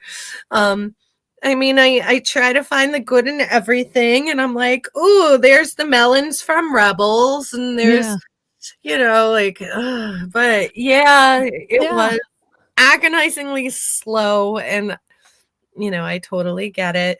But, you know, they got the Major Domo in the end, and they bring him back to the palace, and that's the end of chapter 3. Okay, so real quick. I know I didn't catch it right. I when I went through that painting. Okay, I'm like, okay, I didn't catch it. I didn't see it the first time. Of course, I paused it. I showed Kim the original Ralph McQuarrie picture. From supposed to be Jabba's palace for Return. Yeah.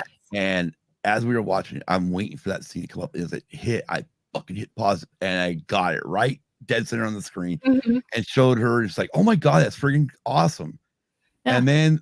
For me, and I'm just going to throw this out because I did watch Rebels. I loved the fruit was a throw to Rebels.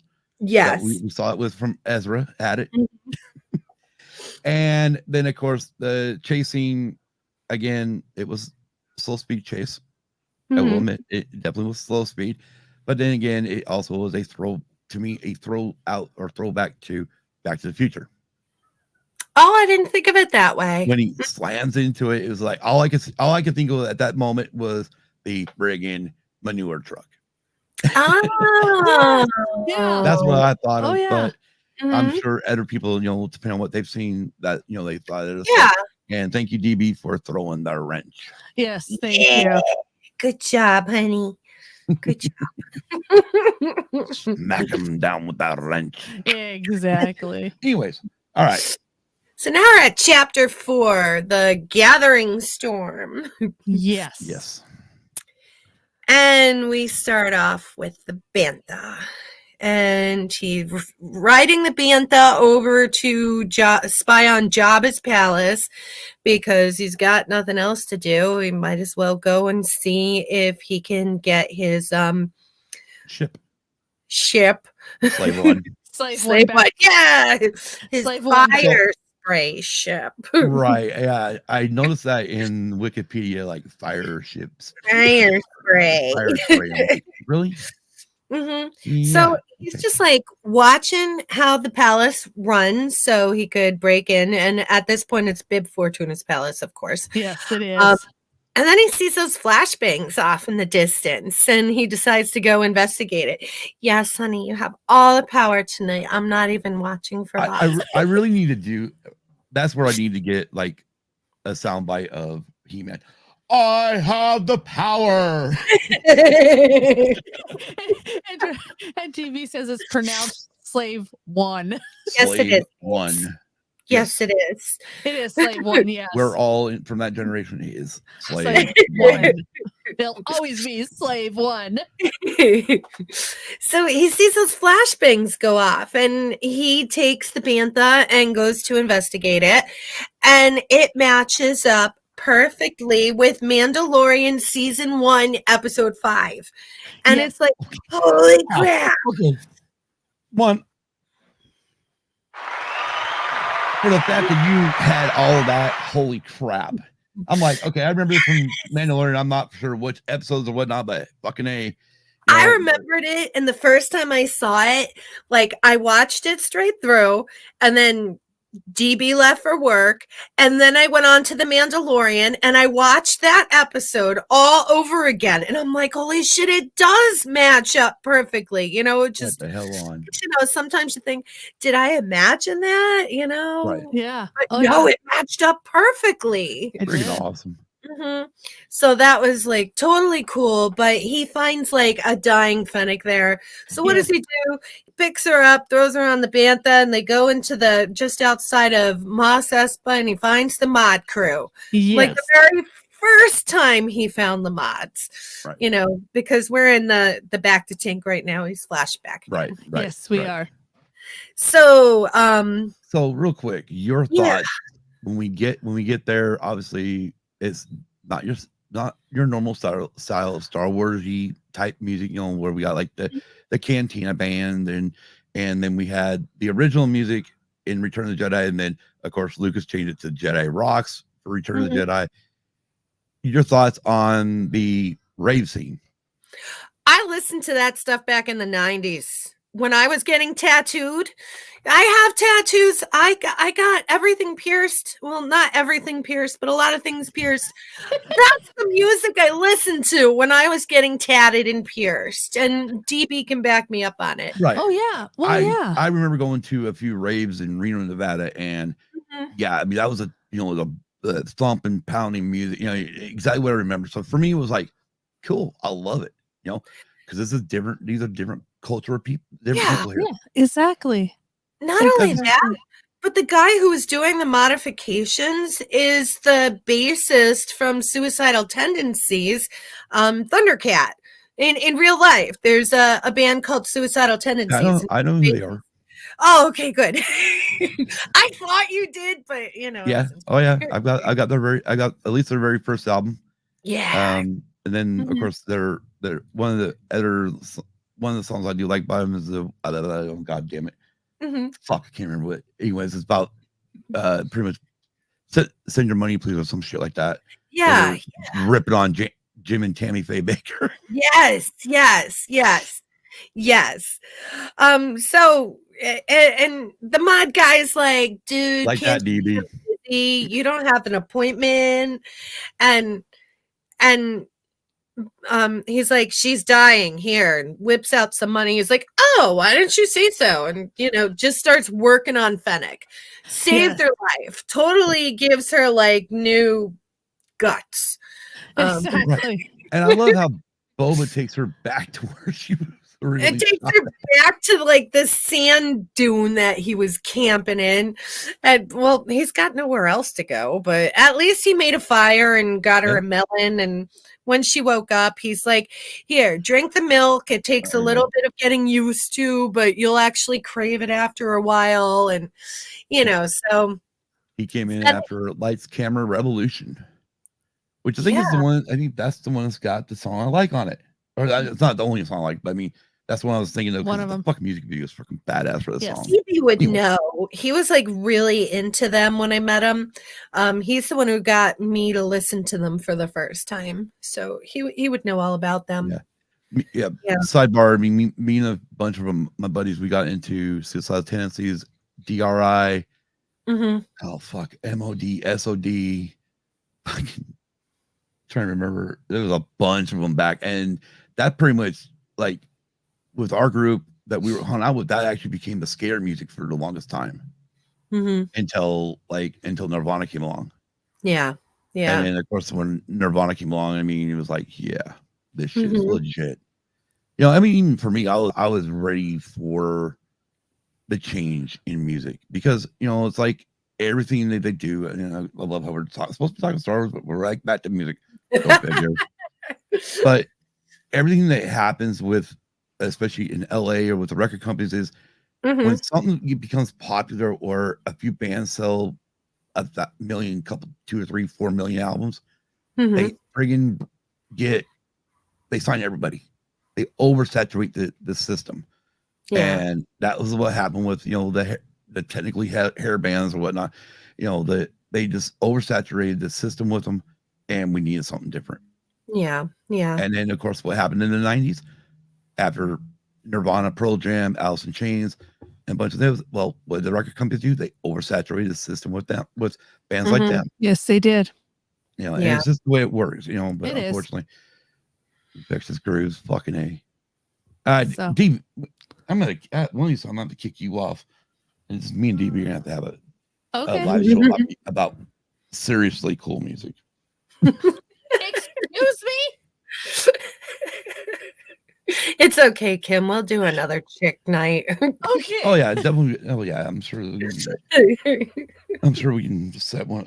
Definitely got to do one of those because it was like a popular episode. So, anyways, I'm sorry. Let's get back to. Okay, so Fennec takes a drink and he's like, you're Fennec Chan. You're the master assassin, and she's like, what do you want with me? I guess I'm worth more to you alive. And he's like, well, here's the thing, tell us the story.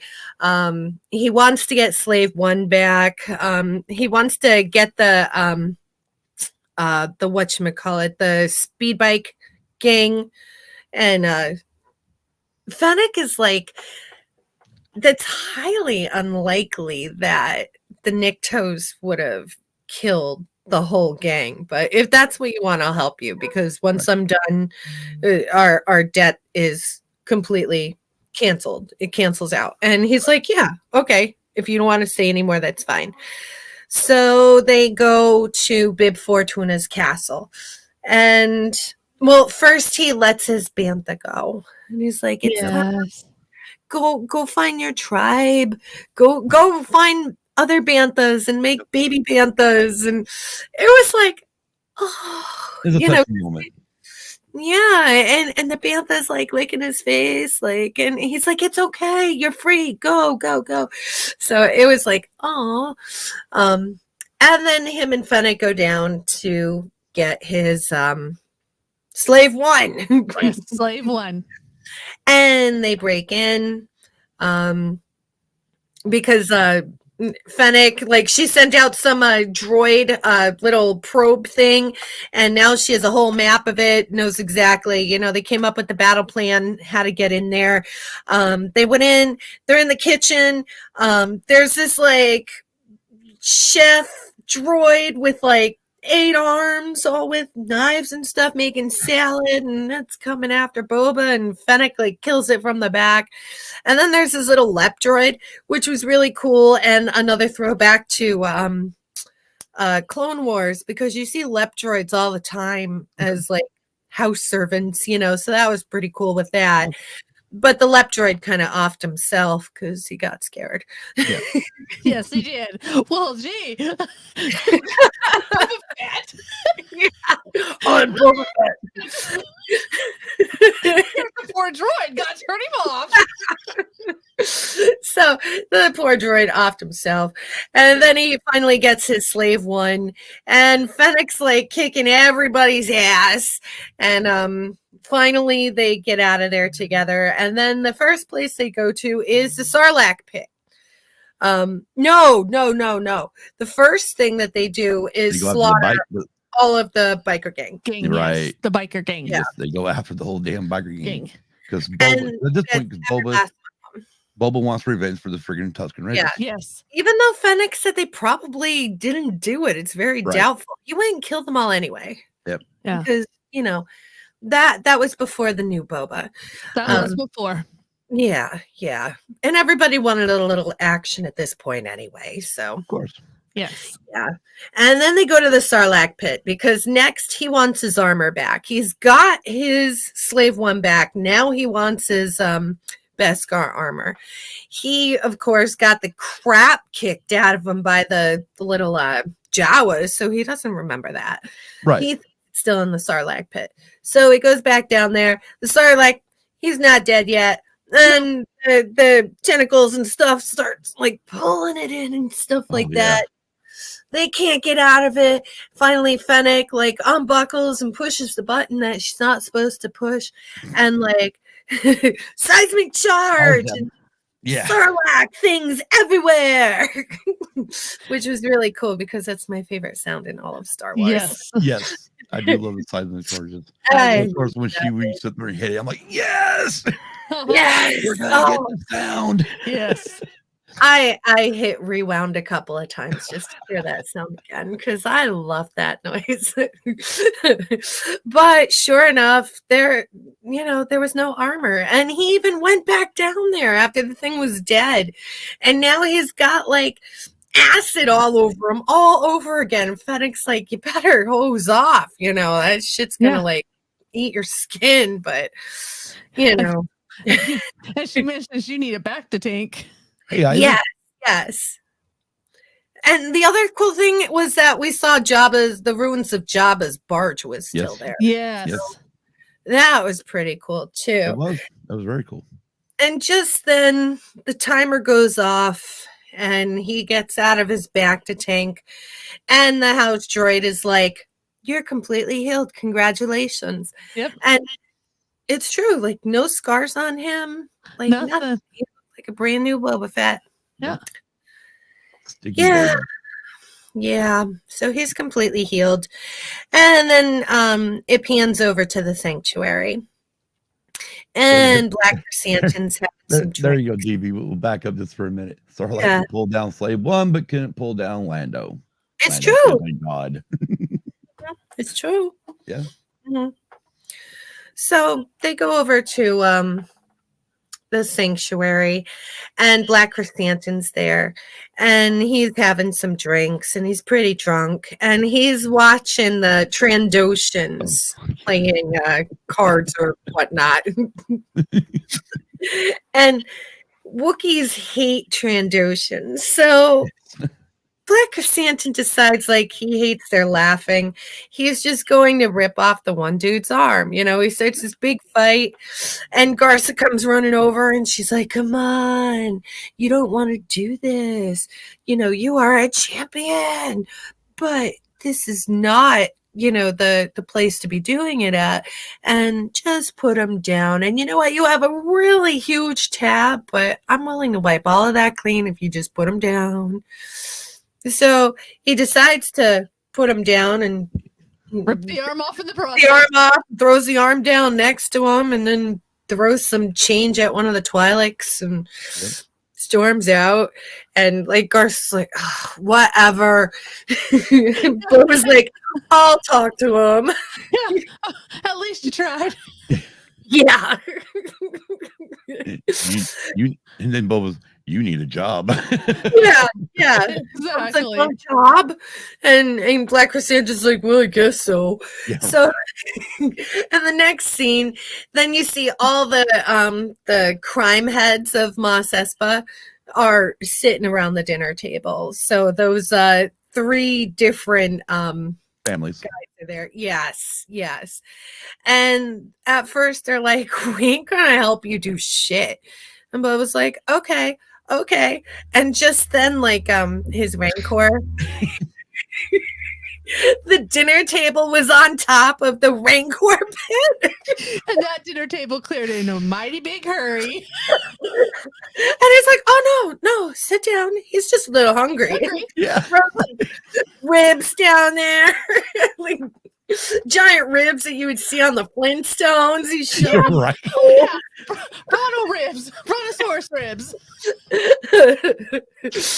So he's like, I'm not saying you have to fight for me. I'm just asking you to stay neutral. And they're like, yeah, we'll stay neutral. And then they decide to all leave. And Fennec's like, do you think they're really going to stay neutral? And he's like, no, I think they're going to do whatever their best intentions are, but I hope they stay neutral. Yeah, for themselves. Yeah. And she's like, how much money do you have? And he's like, I have like a ton of money. What I need is muscle. And she's like, well, money can buy you muscle if you know where to look. And then you hear the Mandalorian theme. And I'm like, Yep. Oh, yeah. And that's chapter 4. Oh. And then go to episode 5. Yeah. And just as soon as that silhouette showed up, you knew who was on the other side. Yeah. Chapter 5, The Return of the Mandalorian. So, like, you're seeing, like, these Cletonian dog-like people in a meat plant, chopping up the meat and stuff. And then in walks Mando. Din Djarin walks in and it's like, he's here. And then he walks into the boss's room and he's like, says what's going on. He's like, I could bring you in hot or I could bring you in cold. And it's like, he said the thing. Exactly. So big fight breaks out. He breaks out the Darksaber. He starts slicing people up, and then he slices his own leg because he does Darksaber yet. And he puts the guy's head in a bag, and he tells all the other workers. All the other workers are like, "What the hell is going on?" He's like, "Oh, there's money in there. Go take your boss's money." What I loved about when he fucking killed the boss, though, sliced that motherfucker in half. Yeah. He did. And cool. Like you're saying, they went out to the workers and like, okay, there's all these Republic credits and they're not mine. Take what you want. And I told Kim, I said to Kim, when the first guy went running, I'm like, you know what? The funny part about that is, first motherfucker in there gets the most. Yeah. Exactly. The rest of you all are taking scraps. So he goes back to like the cool ring city, which is like what, like Halo Land or something? I don't know. That's what I've been hearing. I've read people saying it's TV's played all those video games, but I thought it was really cool looking. I did too. He finds the chick that he was working for, and the chick's like, "Oh, sit down, have some dinner." He's like, "No, here's your stupid head. I want to know." He's like, "I don't even want your money. I just want to know how to find the substrata of the city." And finally, she's like, "Kolzak Alley." So he goes down to Kolzak Alley. He puts on his like cool infrared sight thingamajiggers, and he starts seeing the little symbols of the Mandalorian, so he knows where to go. Yeah, speaking of the symbols, Yeah. the second time I watched it, I noticed on when Boba had his armor, the Mandalorian symbol was on there. So we looked up the original. Scott looked up the original Mandalorian because we were wondering. We looked up for Boba Fett from Empire Strikes Back, and the symbols are there. Yeah, because we were wondering if it was something that they just put into the Book of Boba Fett because they introduced it in the Mandalorian. Yeah, and because I was going, oh my gosh, that's the same little necklace he gave Grogu. Yeah. The mythosaur. Yeah. So he's following the little symbols, and then he finally finds the lady. The armor. The armor. Thank you. The armor of the Mandalorians. Yes, the armor, and what's his name? I fucking forget what his name is.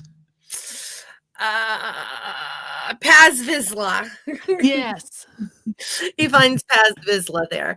And basically they're the only two left. But they start helping her clean it. Well, first she's like, "What'd you do to your freaking leg?"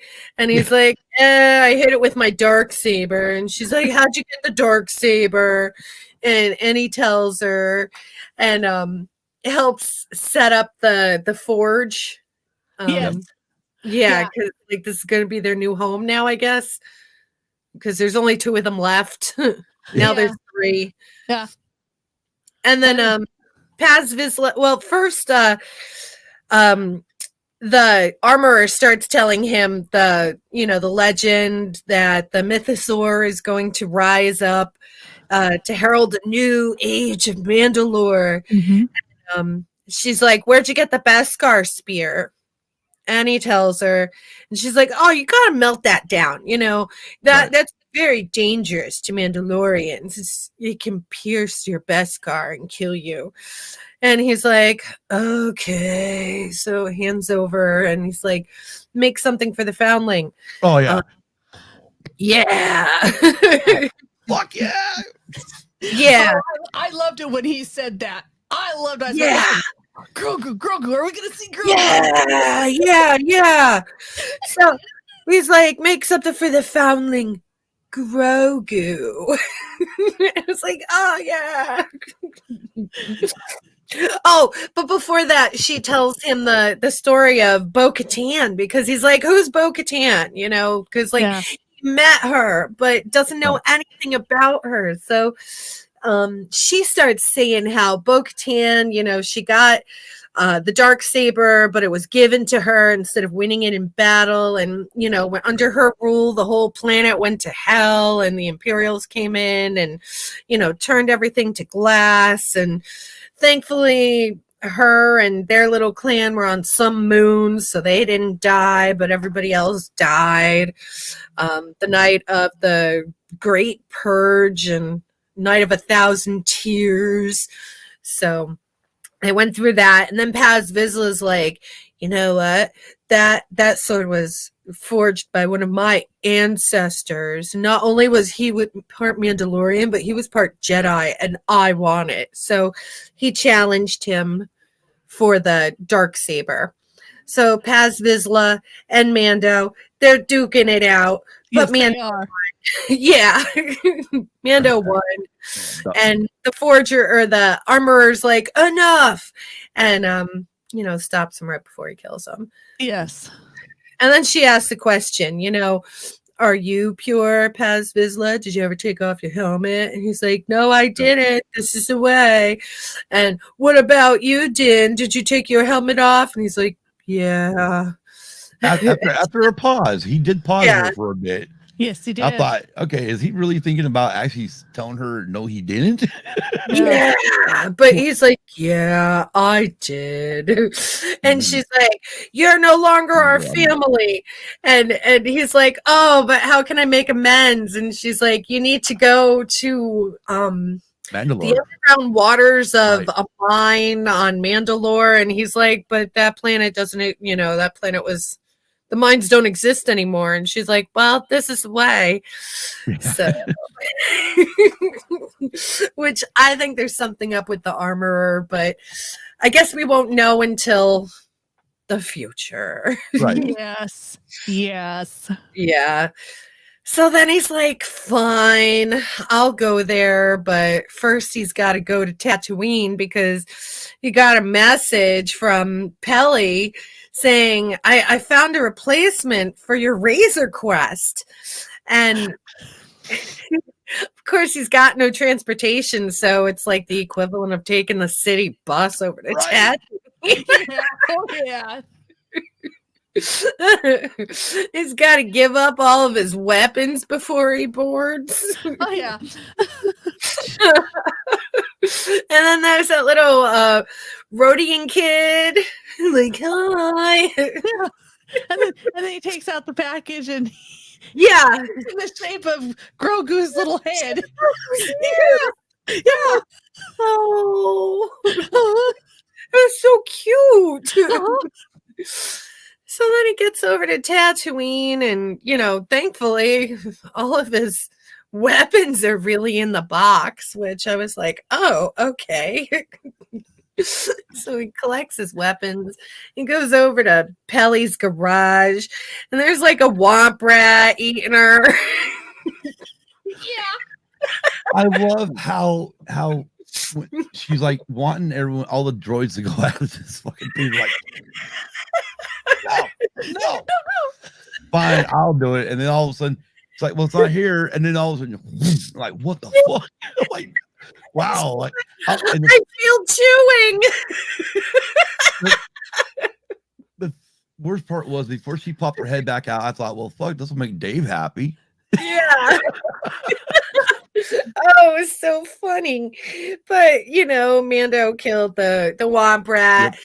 And he's like, so where's this new ship? And she's like, oh, you're going to love it. And she pulls a sheet off of a freaking pile of junk. So now a lot of the scene is him building a new ship with Pelly. Yes. Which happens to be a Naboo ship. Yes, Naboo Starfighter. I know, right? Ah, Talk about Oh, yeah. throwing it back to yeah. the prequels. Like, holy Yeah. shit! Yes. Because Which I is love really- her. I love her face because she, Mhm. of course, I was willing to get up at, oh my God, 30 for us here. It was like 1 o'clock in the morning for us. I think it was right. Mm. Uh-huh. Yeah, 3 clues. Yeah. And she's like, when she's finally watching it, and she's like, is that a Mhm. Yes. Yes. So that part was really cool. It took up at least half the show, I think. Yes. Oh, yeah. There was a little comic relief in there when, you know, the Jawas showed up and Oh, wait. she's like, I used to date a Jawa. Yeah. They're furry. Harry. They're furry. All I could, you know what the funny part is that right there, when she said that line, all I could think back to was the friggin' mayor and How the Grinch Stole Christmas. Oh, yeah. Yeah. When he was talking about the Grinch when they were in school. Mm-hmm. Harry. All right. Exactly. Like, oh my God. But yeah. When she says she dated a Jawa, I'm just like, Yeah. the hell? Oh, Wow. so they finished making this like awesome starfighter, and yeah, I got a question for you. So Yeah. obviously Dan asked for Mandalorian asked for a specific part. yeah. When that part showed up, now of course this took me a couple times after watching it, Mm-hmm. but come to find out, that's the same goddamn part that Han uses in the trash compactor. Yes. Yes, It didn't dawn on me at first. I'm like looking at it going, that fucker looks familiar. I don't know why. I didn't catch that until the next day. I saw the Right. meme floating around, and I'm like, Yeah. "Oh, dude, that's cool." Right. Yeah. Yeah, Jawa brought that part. That Yep. was pretty cool. But yep. So you get the ship made, Yeah. wheel it out. And he's Now, like, "Wizard." yeah. And I was like, he said the thing. Yeah. Uh-huh. And then he makes the comment, and I think this is where Kim probably was about ready to say, he makes the comment about the droid port missing. Yes. Now, the minute it had that cover over the top, I'm just like, that's for Grogu. That's fucking for Grogu. That's what I said too. I mean, there's it's like you're not gonna have a droid in there, and you're definitely not gonna be putting have a fucking droid in there. you're not gonna be putting fucking bounties in there. It's like it's for Grogu. Yeah. Oh yeah. Exactly. We all knew. We knew. Right.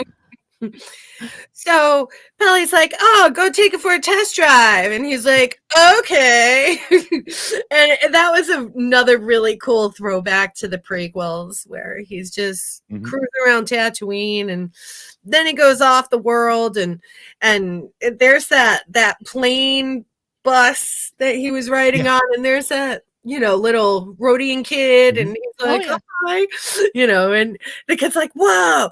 So, and then the X-wing cops, Yes, the New Republic X-wing cops pull him over. Sorry, officer. There's the guy from the Mandalorian, Carson Teva, he pulls him over. They're asking him questions, and then Carson's like, "Your voice sounds very familiar. By any chance, did you used to drive this ship?" And no. he's like, "You got the wrong guy." Yeah, exactly. And Tiva's like, "No, I'm pretty sure it's the right guy." And then he just like, zoom, takes off. And the other says, "Are we going to go report it?" And he says, "What? You want to stay all day report it?" No, Right. No, all day with paperwork. Yes. I loved it. And then he goes back to Tatooine and tells Pelly, "Oh, everything's cool." And Pelly's like, "Somebody here to see you." And there's Fennec, and Fennec's like, "We need your help. Here's some money." And he's like, "For Boba? I don't want your money." Nope. Yeah, it's on the house. Like Mando bro code. So I know we might have touched on it, but I don't know what we did. I'm just curious when he looked at the satcheling, the satchel with what we don't know what's inside yet, that the armor made for Grogu. I don't know what you made, but that friggin' looked perfectly head like Grogu. Yeah. Yes, it did. That little napkin thing. In the shape of Grogu's head. It was, oh man, yes. Yeah. It was definitely a touching moment. Yes, it was. And and of course I love that part where she's like, "Well, someone came by to see you, but we pretty much kicked him out and we locked him up, or locked it up so they can't get in else." And boom, there's Fennec. Like, so much for your security there. Exactly. Nope. But yes, Boba says he'll do it for nothing, but he's got to go visit somebody. Yep. Yeah. And that's the end of chapter 5. So now, yes, I want your opinion, because for us, besides the shorter episodes, they were always feel short. These longer ones did not feel like they were 47, 43. They did not feel that long. They felt like they went by so fucking quick. I'm like, how long was this fucking episode? Yeah, it's because it just pulled you into the episode. Right. Yeah. Now we get to episode 6, Stranger in a Strange Land, right? that was episode 1. Oh yeah. Chapter 6 is From the Desert Comes a Strange. Oh, that's what it was. That's what From the Desert Comes a Strange. Yeah. Yes. Which when we get to that, but first scene, we're on 6, right? Yeah. Yes, we are on 6. We just recapped 5. We're now recapping 6. Yeah, okay. This was my favorite episode. What about you guys? Yes, yes, yes. Yes. I wonder why. Oh my gosh, Kim, I cried almost the entire episode because Yes. of how good everything was. Like I just cried and I screamed. And at one point, my husband's like, "Can you keep it down, woman? Like, can you stop screaming?" I'm like, "I'm sorry." I couldn't help Oh my gosh. Yeah, because it starts off literally, you see the little dish bar 2. Yes. Well, it And that, started off with Cobb Vanth. oh, Yes, that's right. yeah, it Yes, it did. did. Yes, Yeah. it did. It did. Ike That's right. showed up. Right. Pike showed up. Cobb is and then they fucking tells him to get the hell, pretty much get the hell out of my area. And then all of a sudden they draw him and boom, boom, boom. Think it through. And so like, you know, everybody else turned on him. He like shot them all up except for one. He said that too after he said the whole woman bit. I want you to blubber quietly. You're going in another room. So like, damn. it was so cool though. He explained how he's the marshal and he had like the belt with the little symbol with the little stripes that Cara Dune had when she was in charge. And like, so he gets the spice. He told the Pike guy to leave the bucket, and the Pike is like, "This is more expensive than your whole entire town." Yeah, exactly. And he opened it up. Sure enough, it was spice, but Nice. he kicked it over. So Yep. shows that he's a good person. Yes. Yes. And then That's what subtitles are for, DB. sorry, Eddie. You know you rewatched it as soon as you got to work. Oh my God! Speaking, those of I will have to admit, those have been the back during the F1 season Sundays when you had to work. We're doing those live, because it's kind of reminded me of the live thing we did with the Super Bowl in the Red Pipe chat, but it was the same thing. You know, me, him, and Hector. It's like, holy fuck! Yeah. So fucking cool. Like, but at the end of the race, well, I guess I better get some work done. Like, yeah, you might wanna. Yeah. Anyways. And Oh, then God. we pan over to Yavin 4 and we see R2 and that is Yavin. Yavin 4. That's where they built the first Jedi temple. And we see those androids building the Jedi temple. It was like, wow, this is really cool. And there's like Din, and he's like, "Hey, where's Luke and Grogu?" And R2 shuts himself off. He's like, "No, don't shut off." And the android built him a bench. Yeah. He's just okay, I'll just sit here. He's like, "Is that a bench?" Yeah. Oh yeah. So then he lays down and he takes a little nap because honestly, there's nothing else he could do.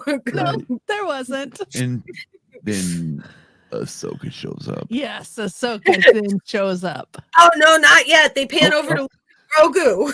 Yeah. Oh, that's right. Yep, we pan over to Luke and Grogu. Yes. And the They're meditating. You the know, frog they're all, moment.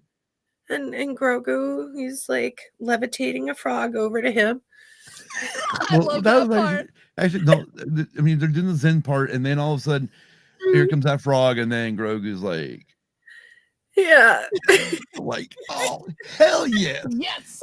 and then this is like right here, about ready to eat the fucking thing. Luke's all, Grogu. Grogu. Let him eat it, dude. Yes, let him eat. And he just jumping off, and then Grogu like, you know, it kind of gets a little pout, you know, like, Yes, oh hell it yeah. does. I mean, like, poor guy just wants some fucking food, Luke. Yes, it What the does. hell? God. And then Luke like makes Grogu throw the frog back, but then Luke raises every single frog out of the pond. And fucking Grogu's just like, what Grogu's like, holy fuck! That was so cute. the fucking smorgasbord now. That's what Grogu was thinking. Mhm. I was like, so cool. And then he's like, my former master was just like you. He was your race, and he used to talk in riddles. Do you remember your people, Grogu? And Grogu's like, no. He's like, No. do you want to remember anything? And Luke's like, I'll help you remember. And it was like, Yeah. Order poor 66. Grogu. Then we saw Grogu surviving Order 66. I know. Yeah. Oh yeah. That was traumatic. Oh yeah. It was. Yeah. It was.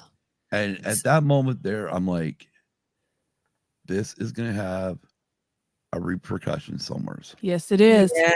I don't know where. I don't know how. I'm thinking Mhm. at this point, obviously, I'm going, okay, last episode's been all Mandalorian except for one little bit with Fennec. Yes. Yeah. This one is, here we are back, Mhm. all pretty much all Mando with now Luke and Grogu. I'm like, Yeah. we're not going to have these. I figured we weren't going to have any answers until season 3 of Yes. Mandalorian. I Exactly. figured we're going to get this little fucking tease. Yeah. Like, come on, guys. Come on. Yeah. You're ready for Mando 3. Mandalorian 3, yeah. I'm just And- willing you in.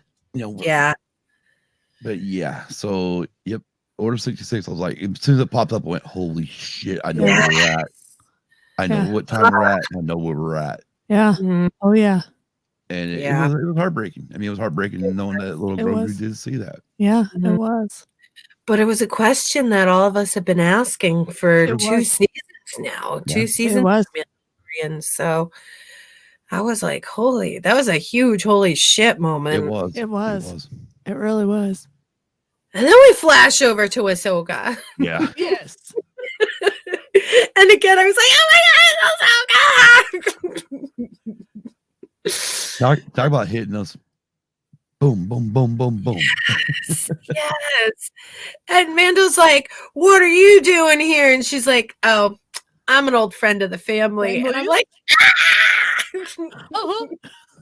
because Ahsoka, for me, is right underneath Leia, like all the way up there. Like, Oh yeah. Clone Wars made me love Ahsoka so much. You okay? So, Huh? I'll be fine. What's wrong?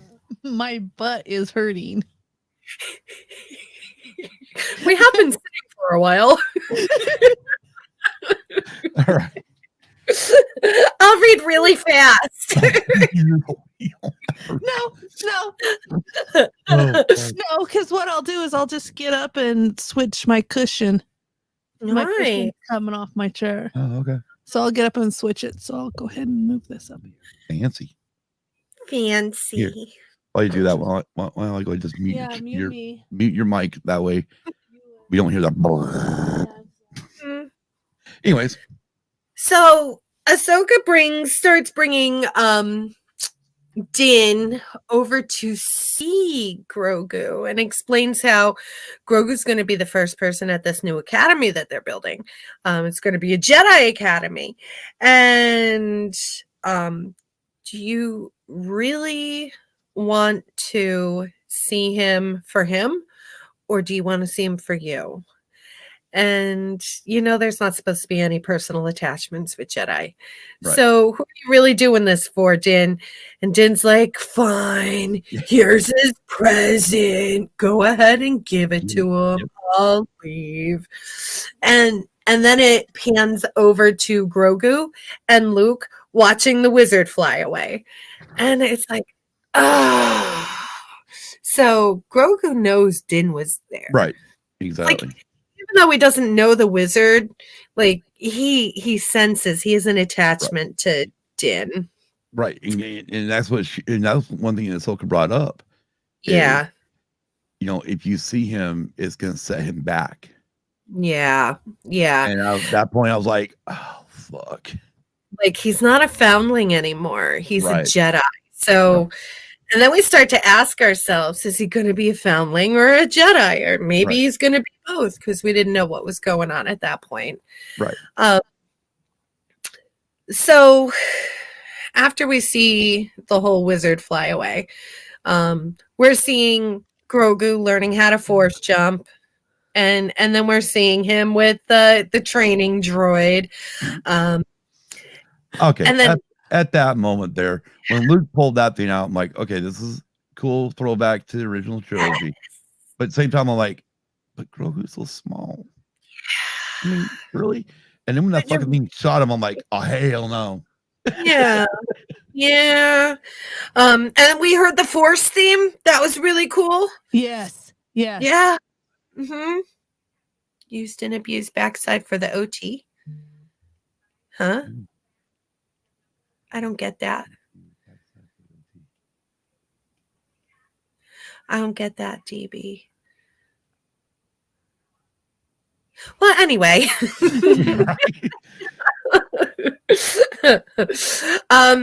So Grogu's training now. We heard the Force theme.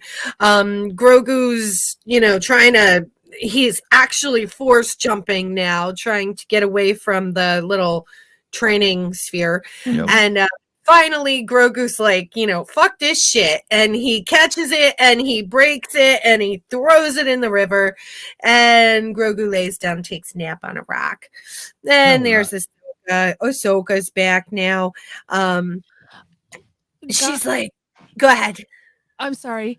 OT could mean overtime if they're talking about a game. Because I noticed they said European football in here. Hector said European football. Right, and then we're on OT, Lunyr Grl.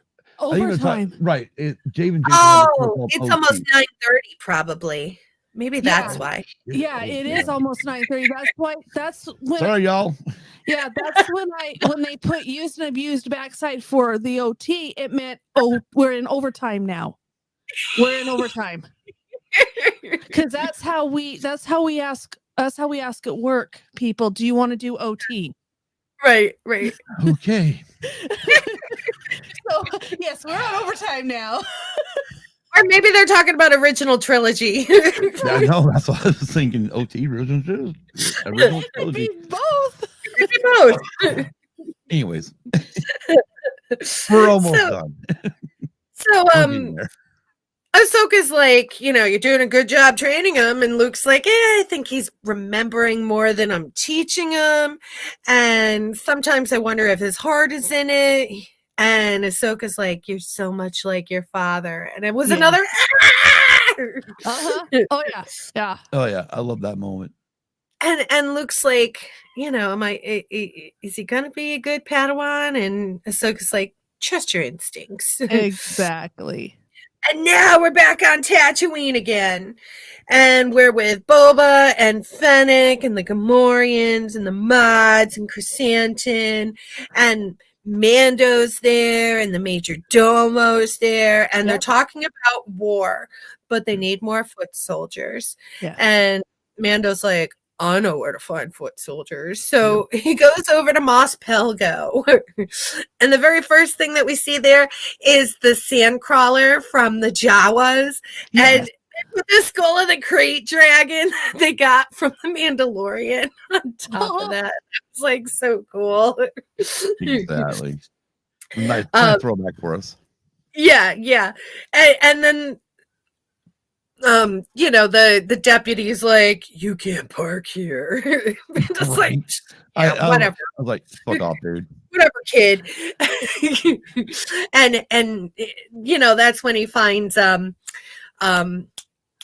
what's it? Right out of my head again.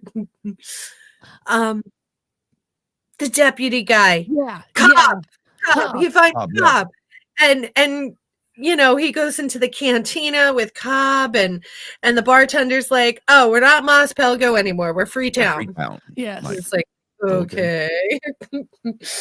So he tells Cobb, like, can you please come to us? And Cobb's like, I don't know. After the crate dragon, my people don't want to fight anymore. We lost a lot of people. And he's like, well, the spice group is going to come here too, and you're going to be affected. You're the next town over. And Cobb's like, I'll talk to them and we'll think about it. Right. Yes. So Din leaves, and then you start seeing a figure walking towards you. Yes. I said, and I think we all screamed. Well, okay. Again, you all screamed, but for like me and her, I'm like in this dude going, okay, who the fuck is this? This dude is awesome. This definitely is giving me the fucking Western vibe, like the outlaw walking into town shit. And I'm like, oh hell yeah, I'm enjoying the fuck out of it. And then he's wearing the hats, and I'm like, oh fucking A. And then of course eventually you see the blue face, and then he pops comes up and he's I was like, who the fuck is this guy? So eventually when I find out it's Cad Bane, and like, holy shit. Yeah. Meanwhile, like, Chris is like, oh, it's Cad Bane. And I'm like, it's Cad Bane. I'm like punching the pillow. And that's when he's like, woman. Like crying, like tears coming out. I'm jumping up and down and crying. Well, at least, I mean, just a little play on everything. At least you don't have a wrench next to you. Oh, thank God for that. No, I only had pillows at that time. Pillows and my baby Grogu. So I wasn't going to throw Grogu. No. Oh, man. So, like, they have this confrontation, and he's like, Tatooine belongs to the Syndicate. And they have, like, they're like, no, we're Freetown. And then the cop's like, deputy, stay over there. Right. Yeah. And deputy's like, oh, I don't know who this guy is. So he goes and tries to shoot him, and Cad Bane shoots and kills the deputy and shoots Cobb. It looked like it was in his shoulder. Well, for me, I'm not the only one that caught that. Yeah, well, for me, I didn't quite catch where it went. I saw him drop, and I'm like, motherfucker. Really? Yeah. It looked like it was in his shoulder. And then he just turns around and starts walking back across the desert again. Like, okay. Yeah, and pretty much tells the people of Freetown that you don't get involved, we'll be fine, pretty much. Yes. Exactly. And then it pans over to the sanctuary. Oh, shit. This is the only thing that kind of... Okay, let's get there, then we can get your opinion. Okay. Yes, now we're back. We just got there. Everyone, I'm sure, I hope the hell that everybody listens to our podcast, even on audio, already have seen this fucking show. Because if not, well, I forgot to say it in the beginning of this motherfucker, but this bitch is full of spoilers. If you haven't seen it by now, fuck you. Yeah. Well, if they see the title of the audio show, then they should know what it's going to be about. Yeah, I'll make sure in the description I'll put full of spoilers. Yes. So, like, we're at the sanctuary, and two pikes walk in, and Garth is like, great, go over and do your thing to the Twilight guy and chick, and they're like, oh, can we polish our helmets? And they're like, no. And they just get up and leave, and everybody's like, that's weird. And the one sanctuary droid's like, wait, you forgot your canister, which usually they put the credits in, and then yes. Yeah. Did anybody make it out alive? We don't know. Probably not. Mm-hmm. Max finally made his match. Oh, yeah, probably. And of course I was like, well, maybe they went out the back door in time, but when we saw episodes or chapter 7, we knew that he didn't. What Nick say? Oh, sorry. Just put River Song on the cover. Spoilers. Spoilers. I love River Song. Spoilers.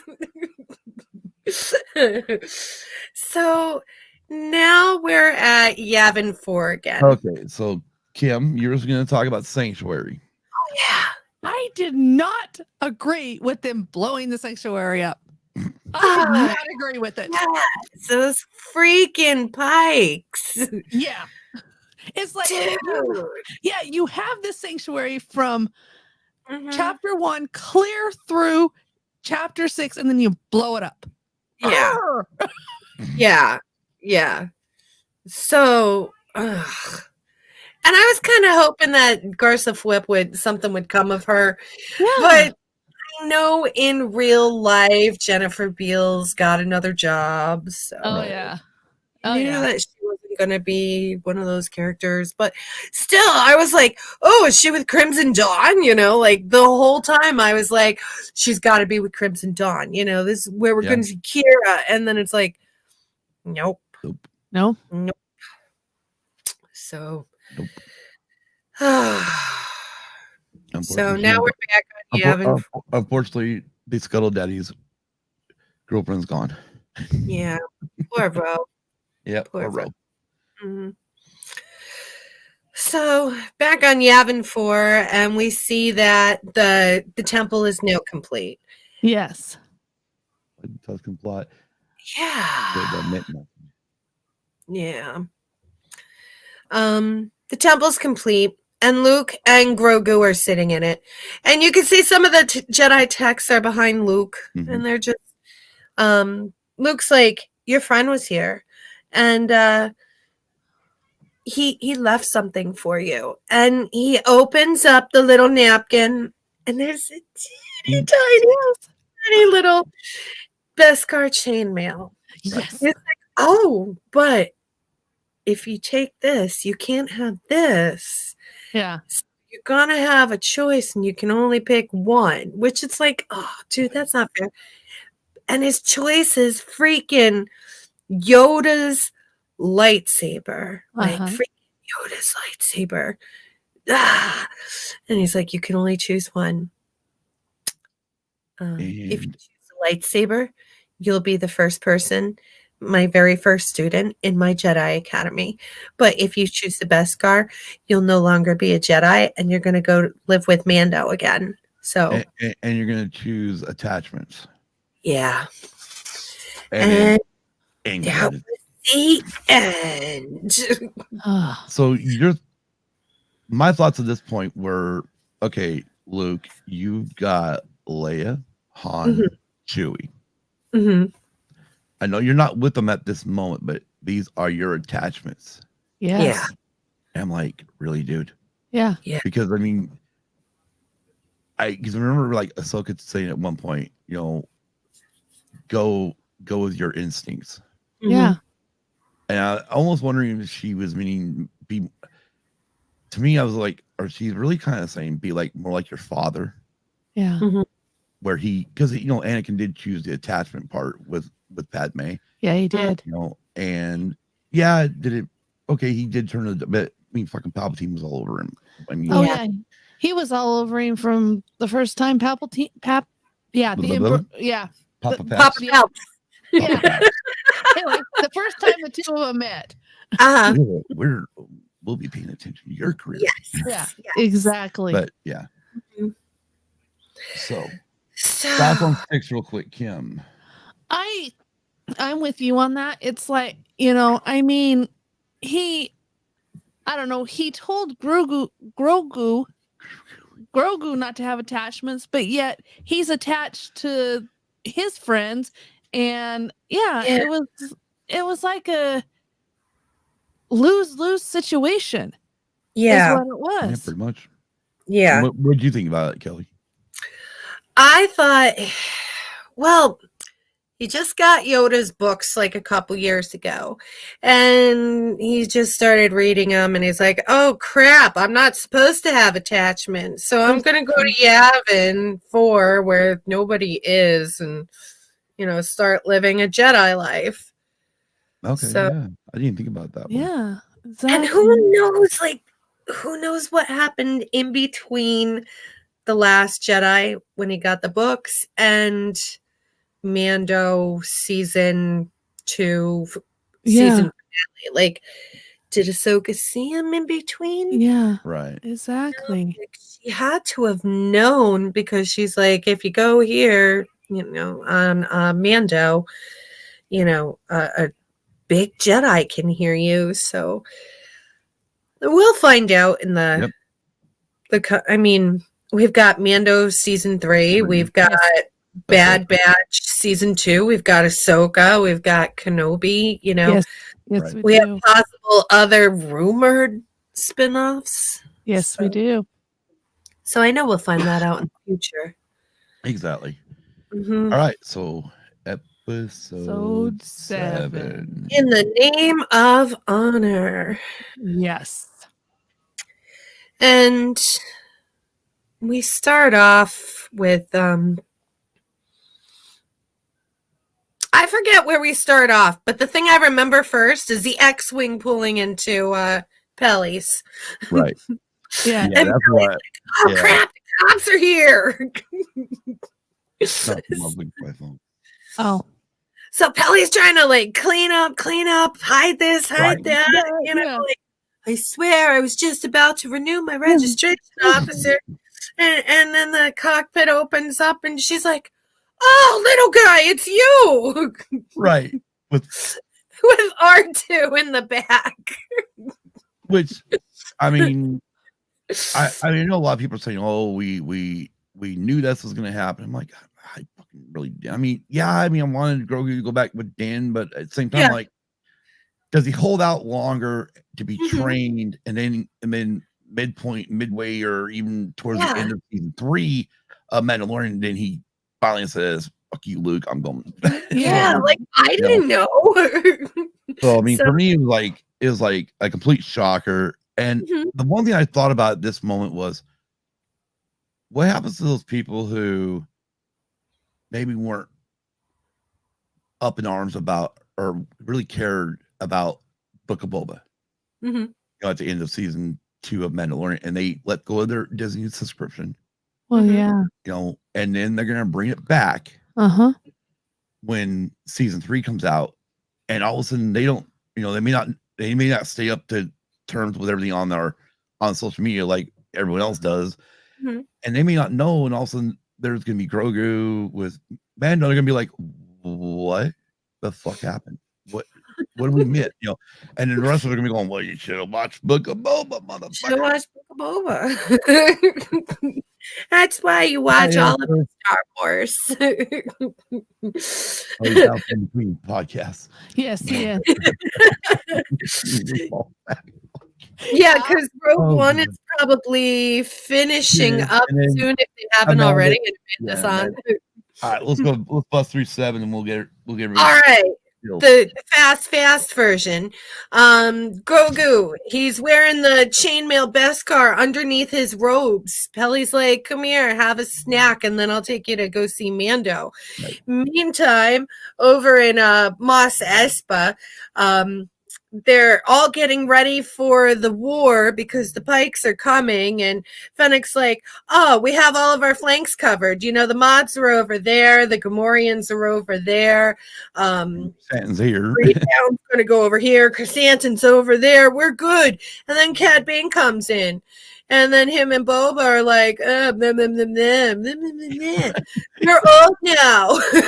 You're old too.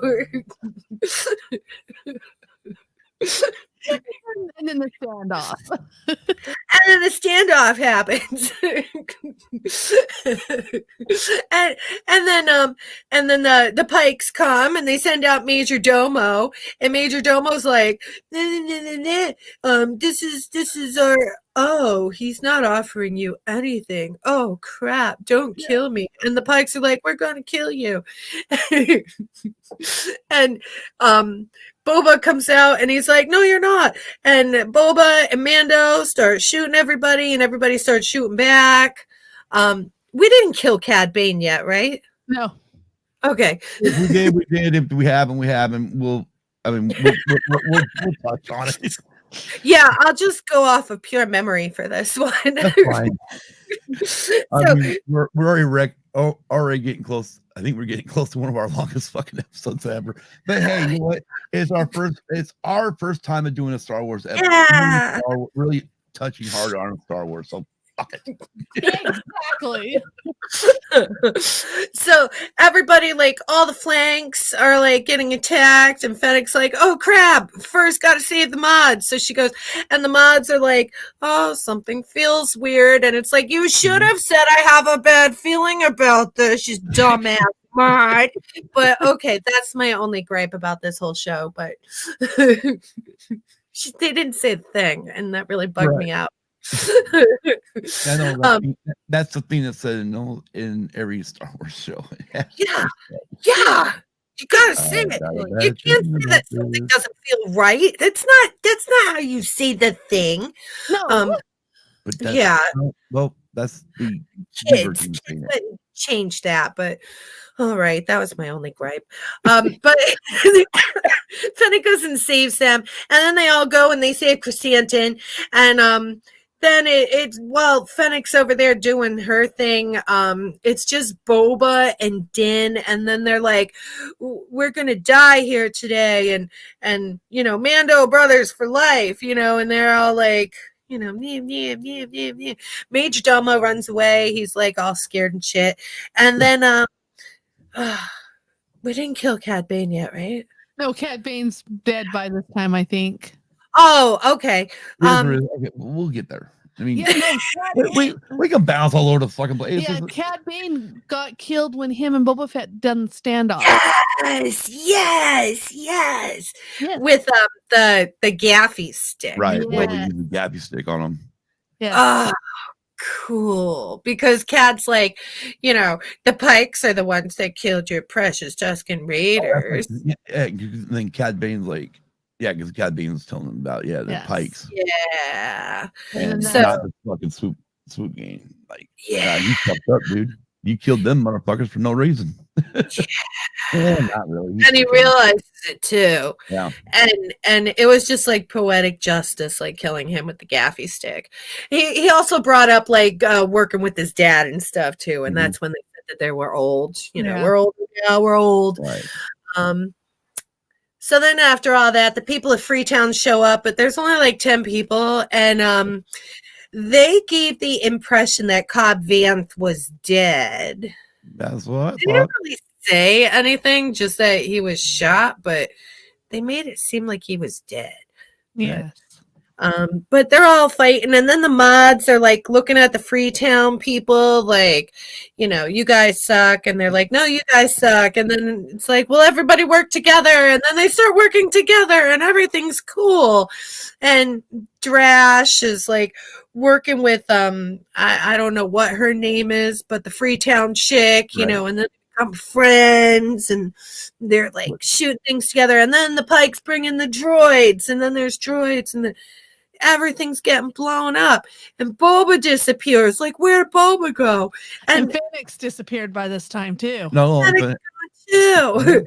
Yeah, because what I loved, I mean, for me, that part right there where when the mods, and it was like, okay, the fucking city people versus the country people. Yeah, exactly what it reminded me of is here you got the city life people, which is the mods and shit, and here are the, you know, your ranchers, your farmers. Yes, exactly. And then we pan over to Din, who's like, Pelimoto, what are you doing here? She's like, look what I have. And he's like, oh crap, Grogu, it's you. Yeah, we're in the middle of a war. When Grogu jumped in his arms, I mean, for some reason my allergies kicked up at that moment.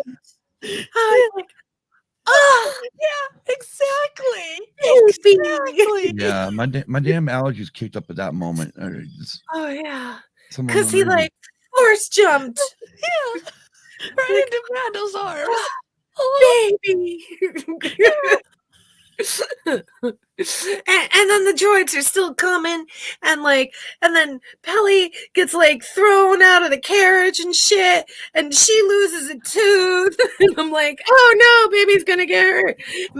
Baby's like using the force and stuff, trying to keep away like the droids and shit. And then like you hear boom, boom, Boom. Boom. and Yeah. what do you know? It's Boba riding a motherfucking Rancor. Yep. Exactly. Ah! Exactly. He's riding the Rancor. So then the Rancor's like, absorbing all this energy and shit because that's what Rancors do. And he's like ripping droids apart and like flinging them. And then like finally everybody's okay except for the Gamorreans because Yeah, they took a tumble. Yeah. They took I it. wouldn't. Unless they fell on 50 fucking Jawas. Oh, that's true. I know, but But yeah. I We'll have didn't to wait like. and see. Yeah. Yeah, because I didn't like Yeah, the Gamorreans falling off good. either. It doesn't look too good for them. No, don't. And then it was like, oh, everything's gonna be okay. But for some reason, like the people start shooting at the Rancor, and You know it's like, what? no, Cad stop Bane's shooting the still, Rancor. Cad Bane was still alive at this point because he's the one No. he shot the friggin' fireball at the Rancor. The fire. Oh, Wasn't that Cad Bane that did that? No. Who No. did that then? I don't know, but it wasn't Cad that I know of. I don't remember because it's 10 All minutes right, before fuck it. 10. Yeah, right. I mean, The it's brain- fucking. The worst part is yeah, it's almost 10 o'clock her time, and for me, it's almost fucking bedtime because I'm pretty much running fucking East Coast time because we've been pretty much watching the goddamn Olympics. Right, right. So, with it being in China, I've been trying to watch it live because as far as Peacock's fucking coverage goes, it sucks. Yeah. And it's Right. tonight.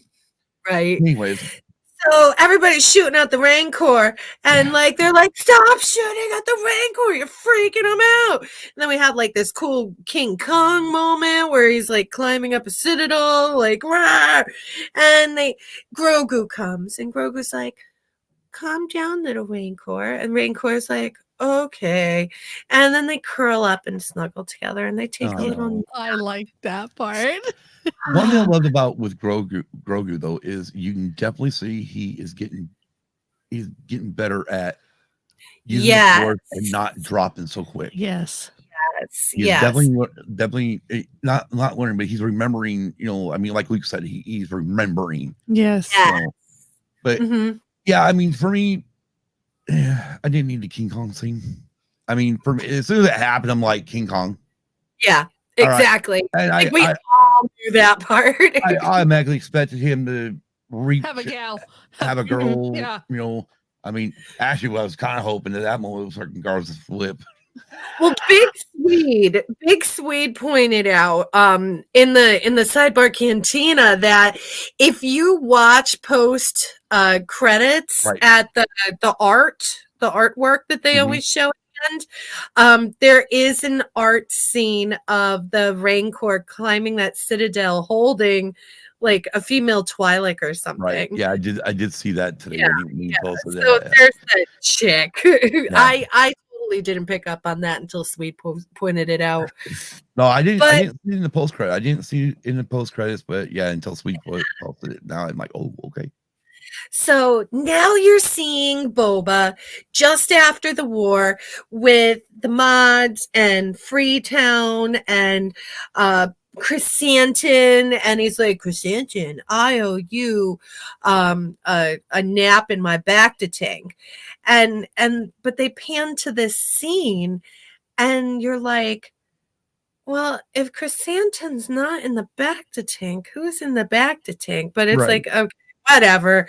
It's just a show. And you see like the Lep droid and like they're all hanging out And it's like, holy shit, this is Boba Fett's family. Right. And it occurs to you that he's got his family when he came from nothing at the I'll tell you in a minute, Dragon Buddy. Dude, you warned me about getting a real wrench earlier. Holy shit, you might be getting one tonight. So, like, Boba Fett's got his family. And it was like, holy crap. And Din's like, okay, I have to go find the waters underneath the mines of Mandalore now. So bye. And Grogu gets in the car with him. And like they take off. And one of my favorite scenes was knock, knock, knock, knock, knock. No. Knock, knock, knock, knock. No. All right, one more time. And it's like, ah! I love that scene. I knew it, Kim. I knew it. I think all of us love that scene because it was back to in the Razor Crest with the fucking every time he took the fucking little knob. No. Yes. I loved it. So it's like, okay, Dan, you know, this is why you shouldn't have gone and seen him because. And of course, for I mean, and I don't mean to take. I mean, Kim actually being even an aunt, you can attest to this because even with your nieces and nephews, but all parents are going, yeah, Yeah. I know that completely. Kids are just driving up the fucking like, fine, one more time. like Hannah used to she used to try to get my ass in trouble. I had a toggle switch for my amps in my vehicle. So when I had her in the vehicle, toggle switch off, amps were off. Right. That way we didn't have the boom, boom, boom, not her hearing. Right. She would unbuckle from her car seat, crawl, because I was in an S10 Blazer, crawl up through the middle and reach up and grab and hit that fucking toggle switch and turn it on. Like, you gotta be kidding me. So I go drop her back off, and her mom's like, well, you turn that back. I'm like, I did not. She's doing it. Oh, right. So I'm like, okay, whatever. So I finally take them to out of town to go like shopping in. We had to go 73 miles for shopping in our small little town. And sure enough, Hannah fucking did it. She unbuckled, crawled through the fucking middle, hit the toggle switch again. Her mom looks at me and says, I'm sorry. I'm like, told you. I was trying to protect our daughter's hearing. Yeah. But yeah, we all have that moment where no. Yeah. No. Exactly. Fine, one more time. So from there, we pan back over to Boba Fett and Fennec walking through town, and the townspeople, they're cleaning up and everything, and everybody's saying hello to him, and everybody is giving him fruit and giving him gifts, and he's looking at Fennec. He's like, I'm not cut out for this, and she's like, if we don't do it, who's gonna? Right. And he's finally got that respect. And he's never had this before. And it's like he's got his family. He's got his respect. It's like, and he won the battle. Yes, he did. I don't think the war's over, but No, I think that was this one. It was just one battle. Right, we just needed to set the setting for all the other things to come in. Mentioned it earlier, when she said that this is only the first wave of pikes. Yes, exactly.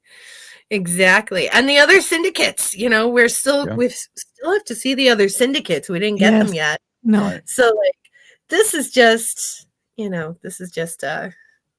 oh, we totally skipped over Fennec going and killing everybody. Yeah, killing the head of the pikes and killing the mayor. Yes, the Ithorian. Yeah. It's just hanging there with his two mouths, Yeah. Wow, that was totally kick-ass, master assassin. Fennec, you're amazing. Yes. Yep. Yeah. I got one question for you. Okay. Finnig, when Yeah. she saved the mods, Yes. her and Drash had that little connection. I swear to God, Yes. there was something there. Yeah. Okay, Yeah. I just want to make sure I'm because I was like, no, there's something there. There's something. Yeah, something. but is it like a mother-daughter thing? It could be. Or a friend-friend thing? Or Yeah. like we're sisters now? Yeah. So Or it could be both. yeah, so we'll have to see where that goes. Oh yeah. So we'll start with Kim. Wait, are we done? Hector, We didn't get to the post-credit scene. Oh, No. oh, I'm sorry. Hector, we're wrapping up episode 7. So then there's the post-credit scene, and you see the Bacta tank, and you know Black Chrysanthemum's not in there. No. It's like, who's in there? And then you see it's Cobb, and you see the head mod guy, like Yeah. the guy, the Thundercat, from Suicidal Tendencies, like, and it's like, oh my gosh, because like for half hour 45 minutes you thought Cobb was dead, you know, right? So Cobb's not dead, he's alive, and they're gonna mod him, so he's gonna be like the ultimate sheriff. So yeah, well, and then it also goes back to the comment that Boba made too at the end. Why does everything have to be on the right side? And Fennec says you need a mod tank, and he says right now the mod tank's being used. Bacta tank. Yeah. Bacta tank's being used. Yeah. And you couldn't figure out who was using it because, like you said, everybody was there with them. Yeah. So that was cool. All right, we'll start with Kim. Overall, what's your grade? A through F series. I give it an A+. Okay.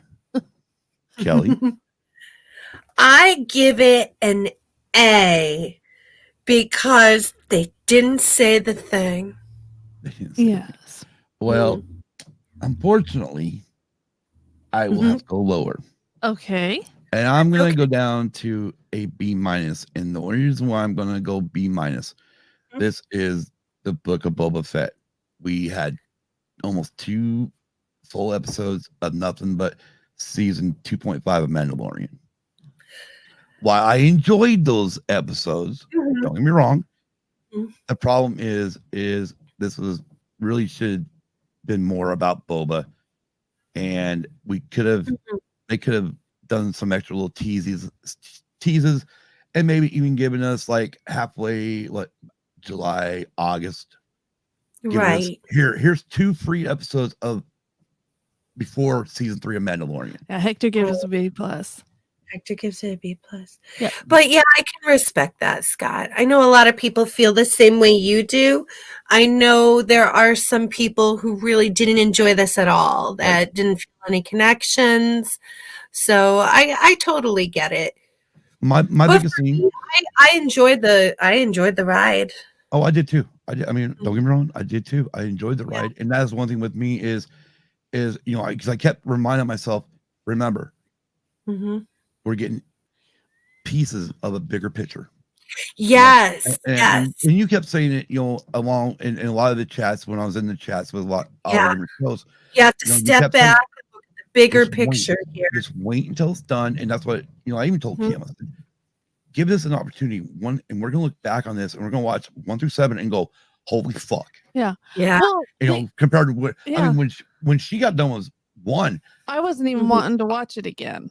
Yeah, she was but she was done. I was like, yeah, but please, yeah, we got a podcast. Yeah. Well, and not only that, the only reason why I gave it an A+ is because talking the bigger picture part, it's like, okay, are they going to bring the 2 timelines together? Oh, the timelines are together.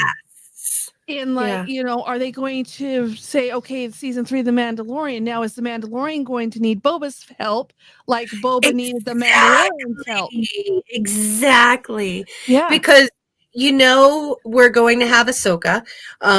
You know, we're going to have Kenobi. We're going to have The Bad Batch season 2. we're going to have the Mandalorian. We still need to see the other crime syndicates. Yeah. We still need to know what's going on with the forger chick. Yeah. Right. Shoot, Armorer. gone. Yeah. Armorer, yes. Armor, yeah. It's late night for you, Kel. Yeah.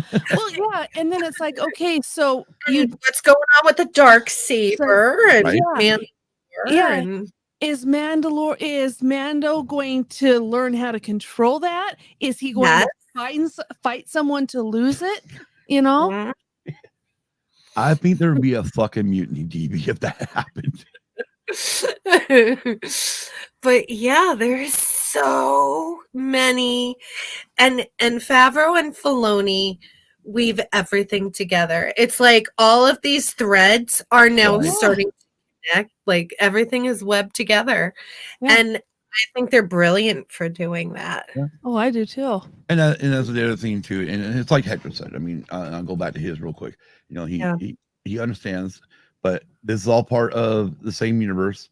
And it's all part of all those characters. So I agree, and I completely agree with that. And that is the thing is, no matter, they will tear down the house of mouse. yeah. If Mando's making a cameo, Mando season 3, the house of mouse will be torn down like a motherfucker. Yes, but now we get to look forward to Bad Batch. But really, right now it's Kenobi. I have not heard. I've not heard anything else that's coming out yet. Yeah. That was we don't have any things. So like Kenobi's next. Kenobi's May 25th. Ewan McGregor returning as Obi-Wan Kenobi. Yes. Christensen is going to be reprising the role of Darth Vader. I've read, I don't know how true it is. I think it's from Screen Rant, so take it how it is. I've even read where they say Jimmy Smith is coming back to reprise the role of Bail Organa. Nice. He told me that today. He said it's a rumor, but you know what? It's a rumor that I enjoy hearing it. Like, give me candy, Yeah. I'm excited. I mean, give me Star Wars. I mean, first of all, both of us Gen Xers. We grew up where 83, that was the end of Star Wars. Yeah, it was. Yeah. We then in 97, 97, we got the special editions. Yes, we did. And then we got prequels starting with episode 1 in 99. So for us, giving us all the Star Wars, we want it. Yes, we want to absorb it. I want it. I know a lot of people have lost a lot of faith, and I get that, but I haven't. I want it. Entertainment. The one thing about entertainment is it's not for everybody, which is true. And it's just like I have not seen. When I first saw the first trailers of the animated Clone Wars series, it was like, this is not for me. Yeah. When a few years ago I finally watched the movie, and I'm just like, really, this still is not for me. But I did watch Rebels. And I'm like, okay, I thought I was gonna keep up with it, and then I got behind, trying to remember what time it came on, because it's back when, the Clone Wars series is not like the Clone Wars movie, if that helps you at all. Okay, all right, I'll take that. And Star Wars, and then the Rebels is really good. I caught some of that. And then Resistance, I did watch most of Resistance. I did like that one. That one was good. And so it's not like I don't like all of it. I mean, but it's just like we got to absorb it, and we need to absorb the bigger picture of it. Yes, we do. Every these episodes, and I listen to a lot of the other Red 5, sisters and brothers and family members, and I understand where they're coming from. When you're taking it one piece at a time, you're a lot of it, you're just going, what the fuck? What the hell's what? And that's why I think for me personally, especially in the beginning, I was like, we really could have just done with the whole backstory or the whole back to tank flashbacks as either season 1 or half season, and then got into this next part. Just my opinion, and again, that's my opinion. And then one thing I always say is opinions are like assholes. We all have them. Everybody's entitled to their opinion. Oh. Come on, DB. Oh, DB, smack it with your wrench. Smack it. Oh, Smack it, honey. Yeah. Oh, Kim got it. Kim got it. Faster than Kim DB. smacking. Yeah, DB's probably go bad. Anyways, so yeah, we got Kenobi coming up. For us, what are we doing next week, Kim? We are doing. Don't look something. It's a movie on. Oh, don't Netflix. look up. Don't look up. Don't look up. Yeah, okay. don't look up. We're gonna do Don't Look Up movie from on Netflix with Leonardo DiCaprio and Jennifer Lawrence, right? Mm-hmm. Yes, Leonardo DiCaprio. Yes. No, DB actually got him too. Okay, cool. So the two of us got him. His Yes. computer's being slow. Yeah. So between the two of us, we got him. But yes, it is with Jennifer Lawrence and Leonardo DiCaprio. It's one that our friends actually showed us. So Thank you, Hector. Thanks, Hector. And he just wanted to say, Scott and Kim, seriously speaking, I'm so glad you guys are back. I really enjoyed listening to you guys. We missed you. Keep you guys are doing a great job. We appreciate it. And of course, now like I said, we got the new equipment, which is great. That's the one thing. And we're gonna be doing that. And then March. Yes, we're gonna be doing March. Yes. Music Madness. Yes. Ooh. I have a few dates set up. I know on March 8th, we're doing Crystal Dew with my son Colby. Yes. The week after, I think, is when we're going to be doing Meatloaf with Shanti. Yes. Because, he unfortunately he passed away. My gosh. And we forgot to mention early on, R.I.P. Ivan Reitman. Oh my fucking God. Yeah. I'm done with this year already. Yeah. We're taking all of our lovely people. I'm sorry. I want them here. But and then are you ready for this one? You know what happens April 19th? No. Of this year is a Tuesday. It's a Tuesday. 4 years ago, I started this fucking podcast. It's your anniversary. Yeah. On the date we're actually gonna be, I cannot believe we have got one hell of a windstorm out there. Yes, I know. I can hear the trailer is literally fucking rocking. Yeah, I know. We ain't doing nothing to make it rock. No, we're not.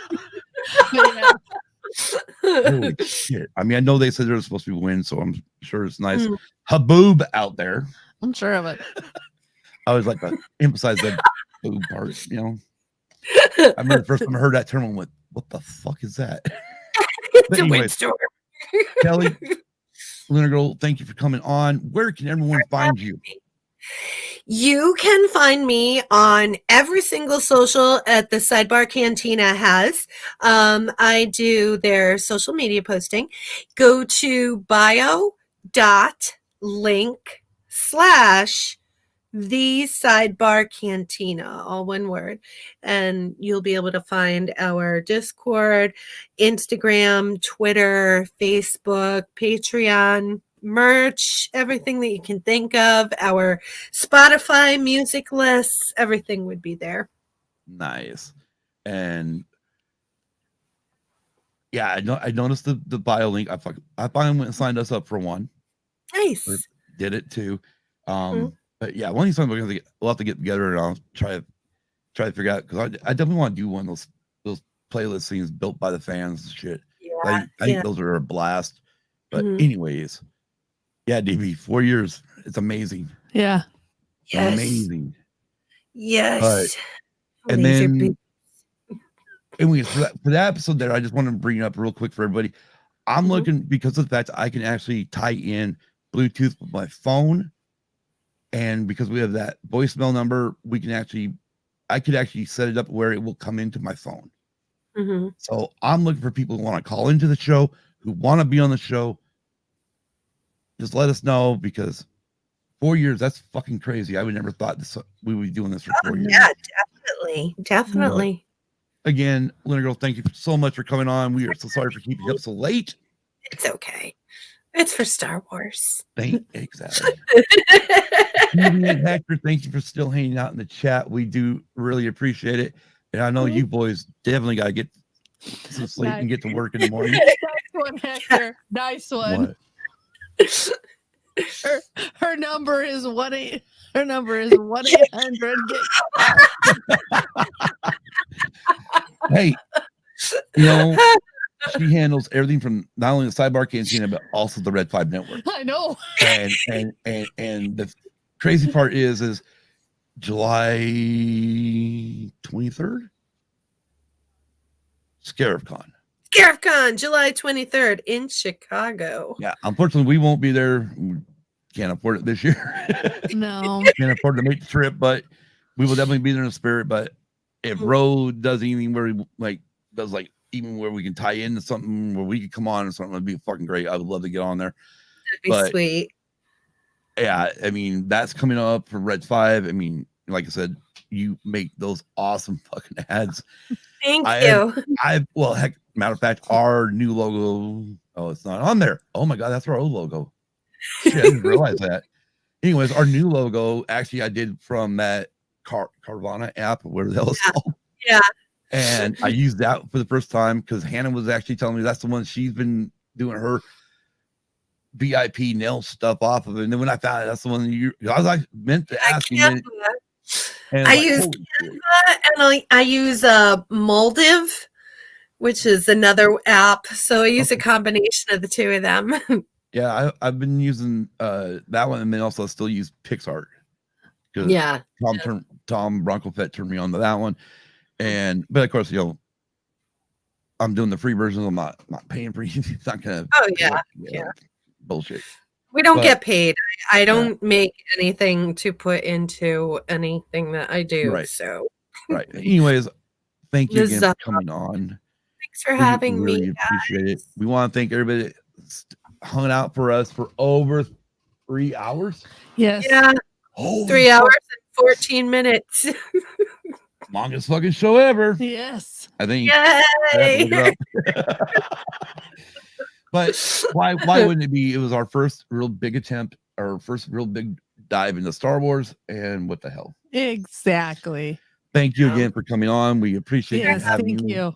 We enjoy having you on every time. So, anytime you hear we're doing something, you want to come on, let us know. You got it. you have an open invitation to come on. DB does too. Hector, hell with it. You want to come on too for something? Let's do it. I don't care. Anybody else, reach out to us. You can find us. Go to our bio link. It's in the show notes. Look down below in the descriptions or whatnot. You can find it. You can find Twitter. You can DM me there, and Facebook, Instagram, and all that other bullshit. And yes. But until next week. And before we go, okay, just remember, if you like this video, give it a thumbs up, and also hit the subscribe button and the bell. And the bell. Okay. Ding the bell. Ding that fucking bell. That's where I need the goddamn gong from Taco Bell. Bong.